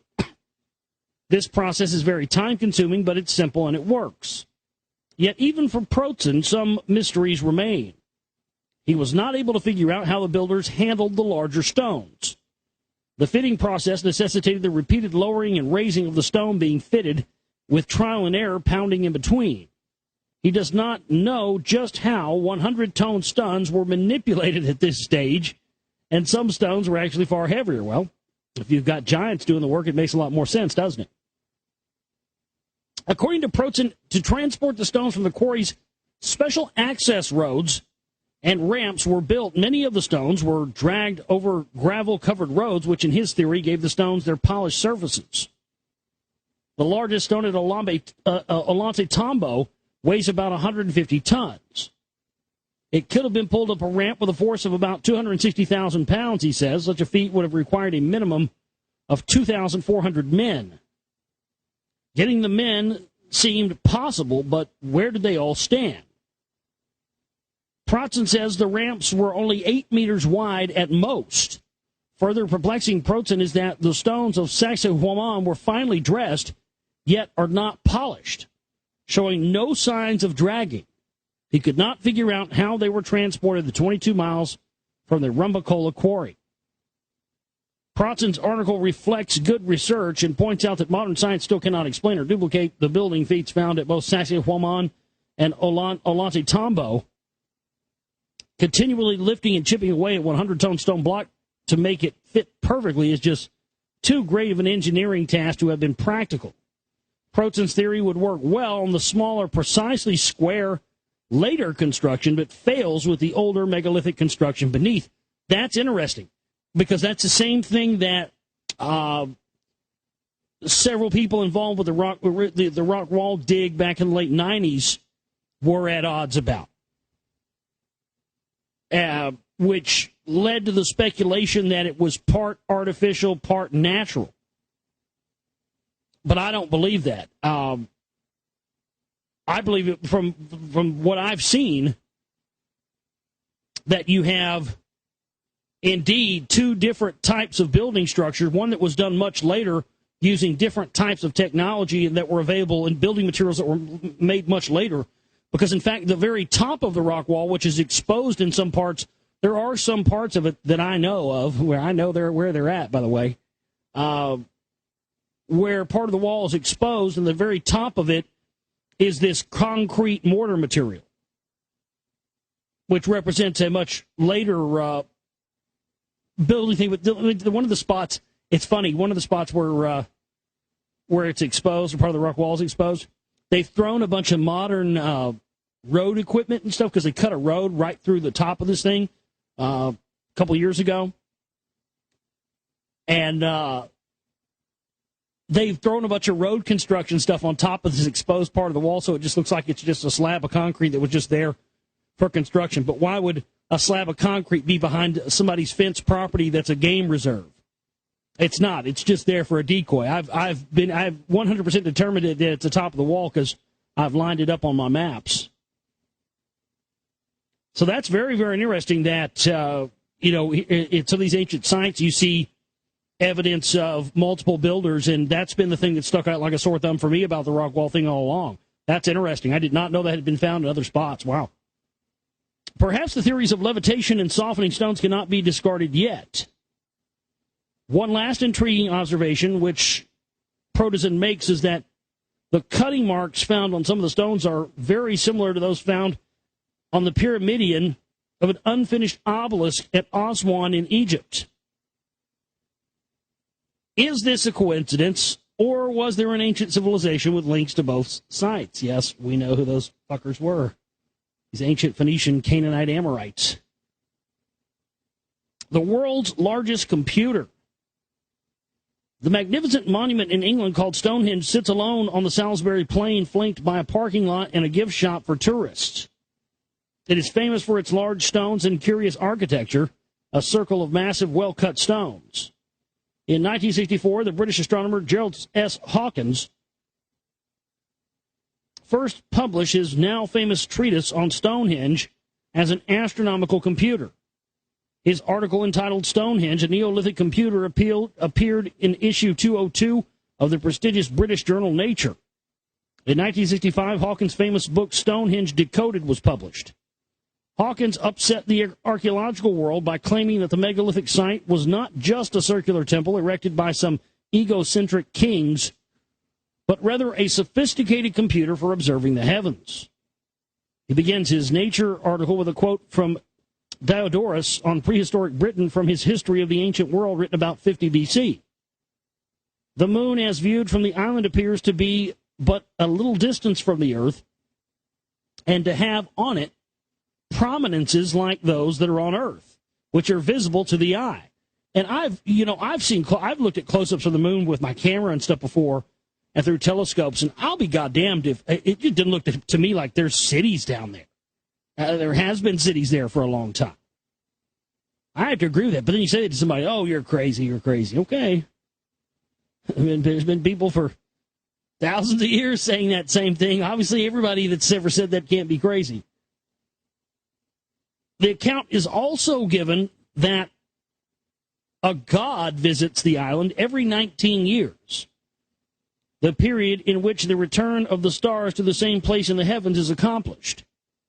There is also on the island both a magnificent sacred precinct of Apollo and a notable temple, and the supervisors are called Boridae, and succession to these positions is always kept in their family. Hawkins' basic theory was that Stonehenge was an observatory. The impartial mathematics of probability and the celestial sphere are on my side. Hawkins' first contention was that alignments between pairs of stones and other features calculated with a computer from small-scale plans, compared their directions with the azimuths of the rising and setting sun and moon at the solstices and equinoxes, calculated for 1500 B.C. Hawkins claimed to have found 32 significant alignments. 32. His second contention was that the 56 Aubrey holes were used as a computer, that is, as tally marks, for predicting movements of the moon and eclipses, for which he claims to have established a hereto unrecognized 56-year cycle with 15% irregularity, and that the rising of the full moon nearest the winter solstice over the heel stone always successfully predicted an eclipse. It is interesting to note that no more than half of these eclipses were visible from Stonehenge. That's because they saw it on some other part of the world. It was visible there were nomadic people. They were marking something they saw somewhere else there on Stonehenge. In fact, there's a marking of that marks an eclipse like that at the Anubis Cave on the border of Colorado and Oklahoma here in the United States. Says Hawkins in Stonehenge Decoded, the number 56 is of great significance for Stonehenge because it is the number of Aubrey holes set around the outer circles. Viewed from the center, these holes are placed at equal spacings of azimuth around the horizon, and therefore they cannot mark the sun, moon, or any celestial object. This is confirmed by the archaeologists' evidence. The holes have held fires and cremations of bodies, but have never held stones. Now, if the Stonehenge people desired to divide up the circle, why did they not make 64 holes simply by bisecting segments of the circle, 32, 16, 8, 4, and 2? I believe that the Aubrey holes provided a system for counting the years, one hole for each year, to aid in predicting the movement of the moon. Perhaps cremations were performed in a particular Aubrey hole during the course of the year, or perhaps the hole was marked by a movable stone. Stonehenge can be used as a digital computing machine. The stones at hole 56 predict the year when an eclipse of the sun or moon will occur within 15 days of midwinter, the month of the winter moon. It will also predict eclipses for the summer moon. And the critics of Hawkins, the ruling academic minds of their time, immediately jumped on his discoveries and denounced them. In 1966, an article by British astronomer R.J. Atkinson appeared in Nature entitled Decoder Misled, in which Atkinson criticized Hawkins for many of his statements about Stonehenge being an astronomical computer. Said Atkinson of Hawkins' book Stonehenge Decoded, quote, "It is tendacious, arrogant, slipshod, and unconvincing, and does little to advance our understanding of Stonehenge. The first 5 chapters on the legendary and archaeological background have been uncritically compiled and contain a number of bizarre interpretations and errors. The rest of the book is an unsuccessful attempt to substantiate the author's claim that Stonehenge was an observatory. The impartial mathematics of probability in the celestial sphere are on my side. Of his 2 main contentions, the first concerns alignments between pairs of stones and other features calculated with a computer from small-scale plans ill-adapted for this purpose. Atkinson's scathing criticism of Hawkins is revealing because it shows how resistant to new ideas established academics can be.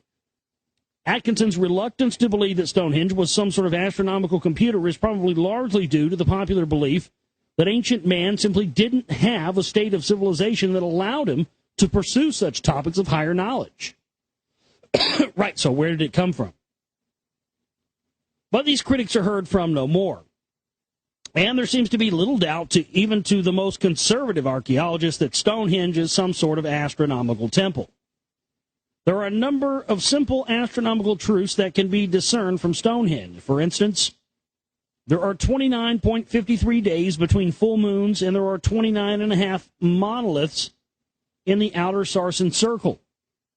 There are 19 of the huge blue stones in the inner horseshoe, which has several possible explanations and uses.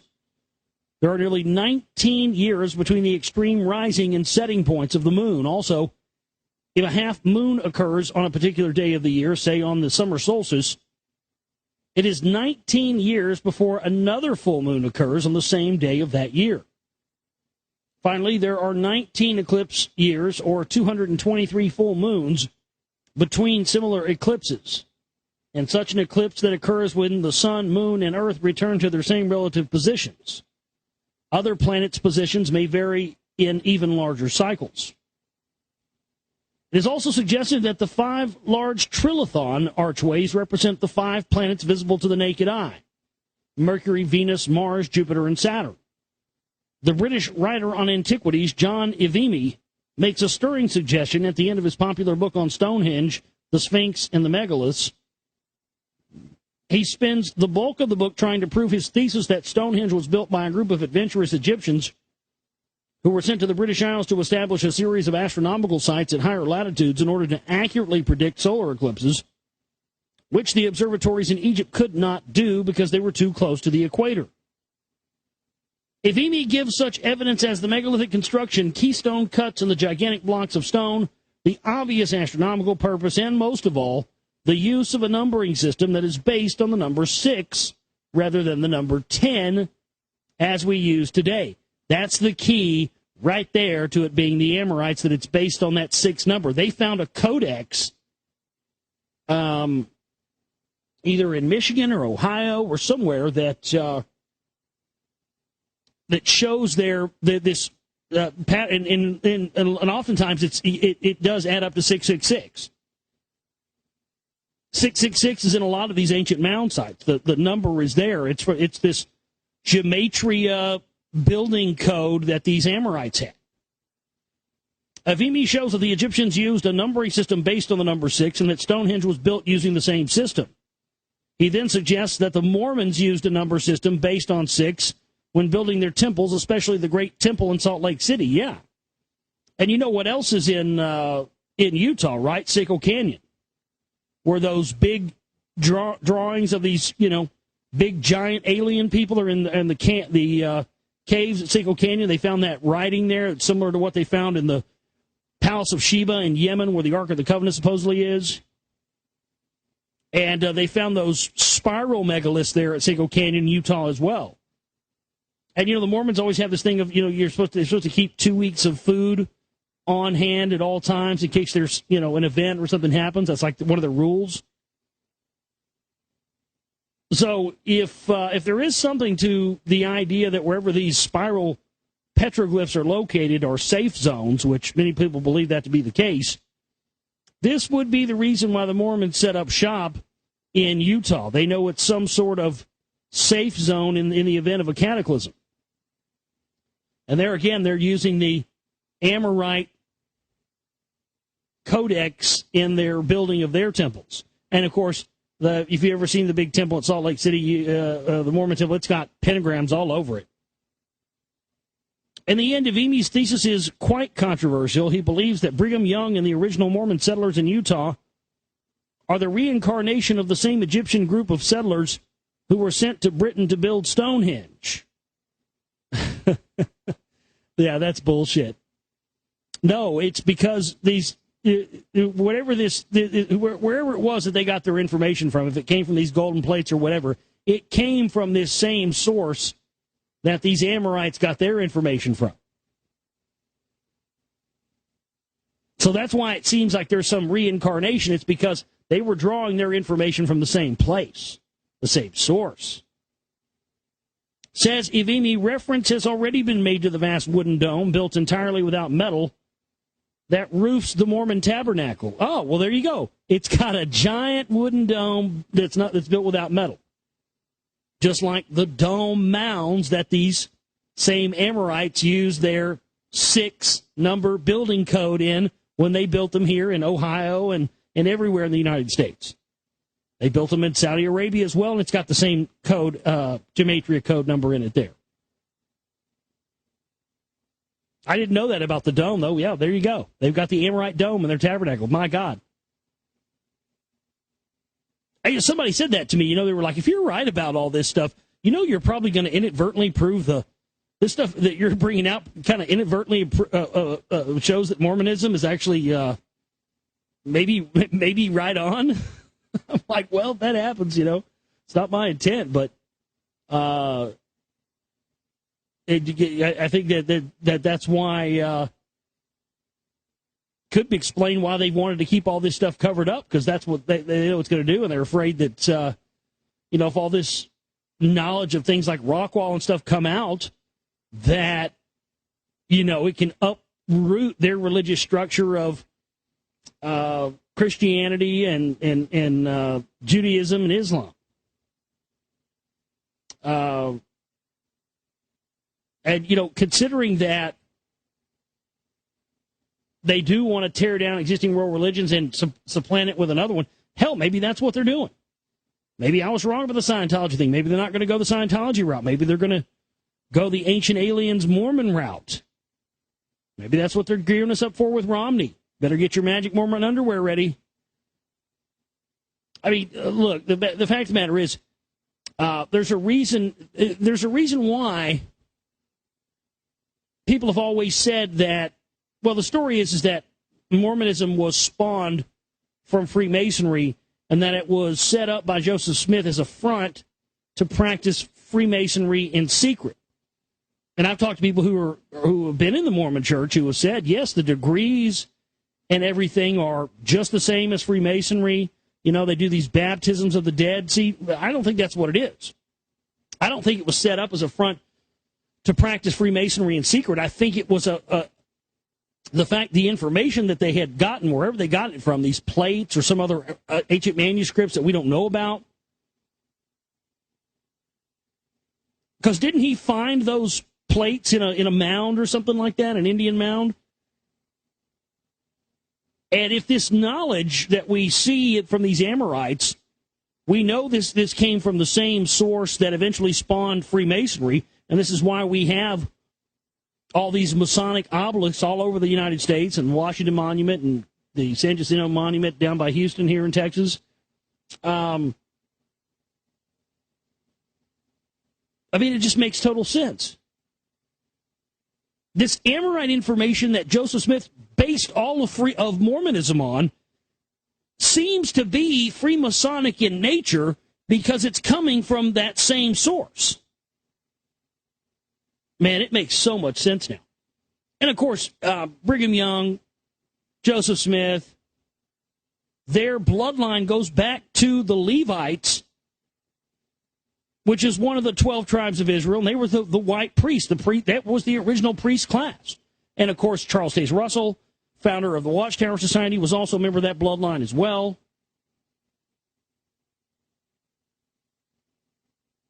I mean, could it have been that because of this bloodline and background that Joseph Smith came from, that somehow this is why he was chosen to bring that information out for some reason? Because there's no doubt that whatever it was to begin with, whatever Mormonism was to begin with, whatever it was when it was pure and unadulterated in the very beginning, coming directly unfiltered from that source, just like Christianity and Judaism and Islam, I mean, all those things when they were first started at the very beginning were nothing like they are today. So you have to assume that Mormonism is the same way. You know, that it probably most likely started out as something that was just this pure information, but of course, of the years, you know, everything gets diluted and any kind of thing like that gets turned into a control mechanism. So it's, you know, it's interesting to see that Mormonism, just like Judaism or Islam or Catholicism or any other religion,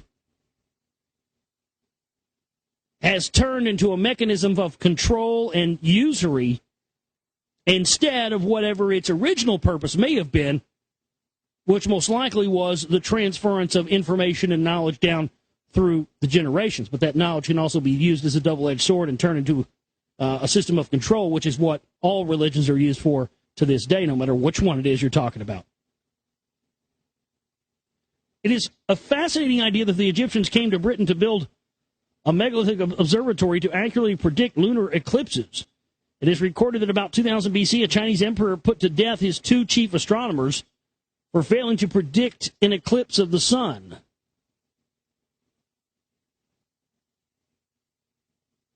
Give me just a second here. These all seem to be okay. I just want to see how much we had left. It looks like there's a lot of pictures after this, so yeah, we're almost done here.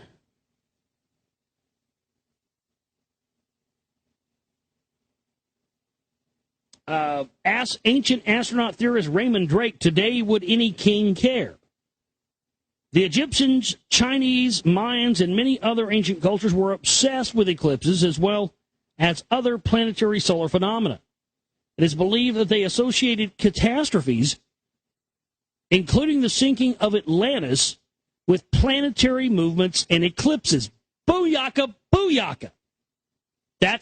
Yes, that's what I found in my research for this film. Yes, that's what these mounds and their alignments and all these ancient sites are representative of. And that's why I've said that for years I've been telling everybody, don't shit yourself too much on this 2012 thing. I've also, as of late, as the more I've been researching, saying, you know, if the source of the Mayans' knowledge is the same source of everybody else's knowledge that we found, there may be something to this, the accuracy of this calendar we might want to pay attention to. Now, it doesn't mean the end of the world's going to happen, or that I think it is, but that maybe we should, you know, now, as close as we are, maybe we should start taking this a little seriously.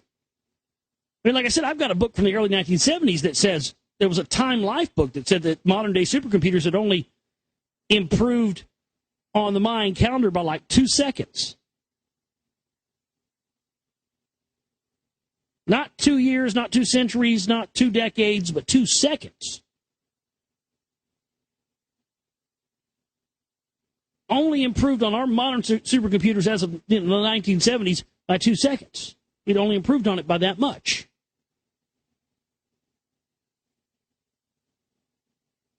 It does make you wonder if, again, you know, they're pointing to something. Some sort of event, some kind of cyclical thing that's happened and will happen again and will happen again. And they built these permanent structures so that for almost time immemorial, people would know as a warning that, hey, look, on this date, these things are going to happen, and this has been completely held from us and twisted and contorted and turned into all this other horse shit, and then eventually the truth is lost.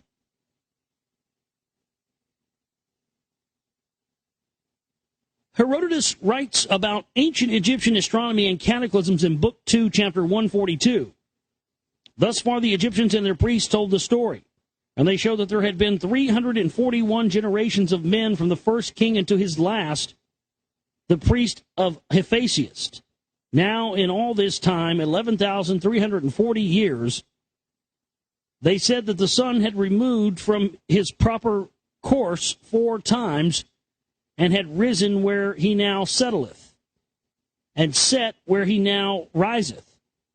But nothing in Egypt was altered thereby, neither as touching the river, nor as touching the fruits of the earth, nor concerning sickness or death. If Herodotus is to be believed, then the earth has shifted around its axis in what is called a pole shift. There we go. That's what else I found, that I believe that these, because there's no doubt these sites and mounds and all the rest of this stuff are pointing to alignments and are trying to show us events that are going to happen. But what is it going to be? And the thing that I keep coming up with is a pole shift. Now, granted, really a pole shift is kind of a misnomer, because even though we are going through a pole shift, the sun is going through a pole shift, which is causing us to go through one, but also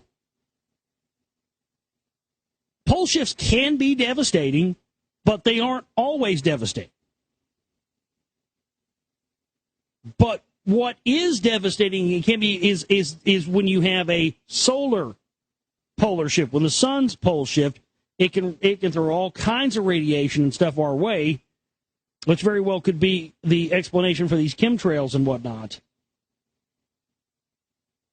But there's no doubt they've known this is coming for some time, and there's no doubt that even mainstream scientists admit we are due for a pole shift, but nobody wants to say it's coming anytime soon. But I have to put if I put my money on anything concerning this, the 2012 stuff, and what's going to happen not only this year but over the next few years.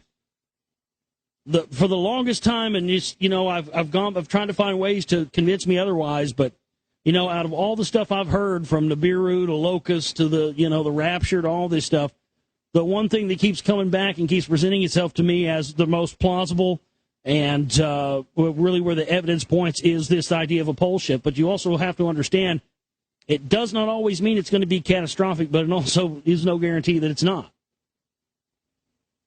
But the pole shift thing has been blown out of proportion too, as just like anything is. But that's why they do it. That's why people take issues that are legitimate and blow them out of proportion so that it takes the credibility away from it. Pole shifts are accompanied by a wide variety of devastating earth changes and severe weather phenomena. Therefore, if the Egyptians were familiar with this sort of occurrence, and having been thus far unaffected by the cataclysm, they may well have gone to great length to improve their astronomical knowledge, including the colonization of England and the building of Stonehenge. Indeed, the megalithic masterminds virtually colonized the world, from England to Egypt to the Americas, Easter Island, and Tonga. Megaliths exist in such remote places as Manchuria, the Philippines, Mongolia, and the Assam hills of northeast India. The megalithic masterminds were once everywhere, yet what was the technology that these master builders used?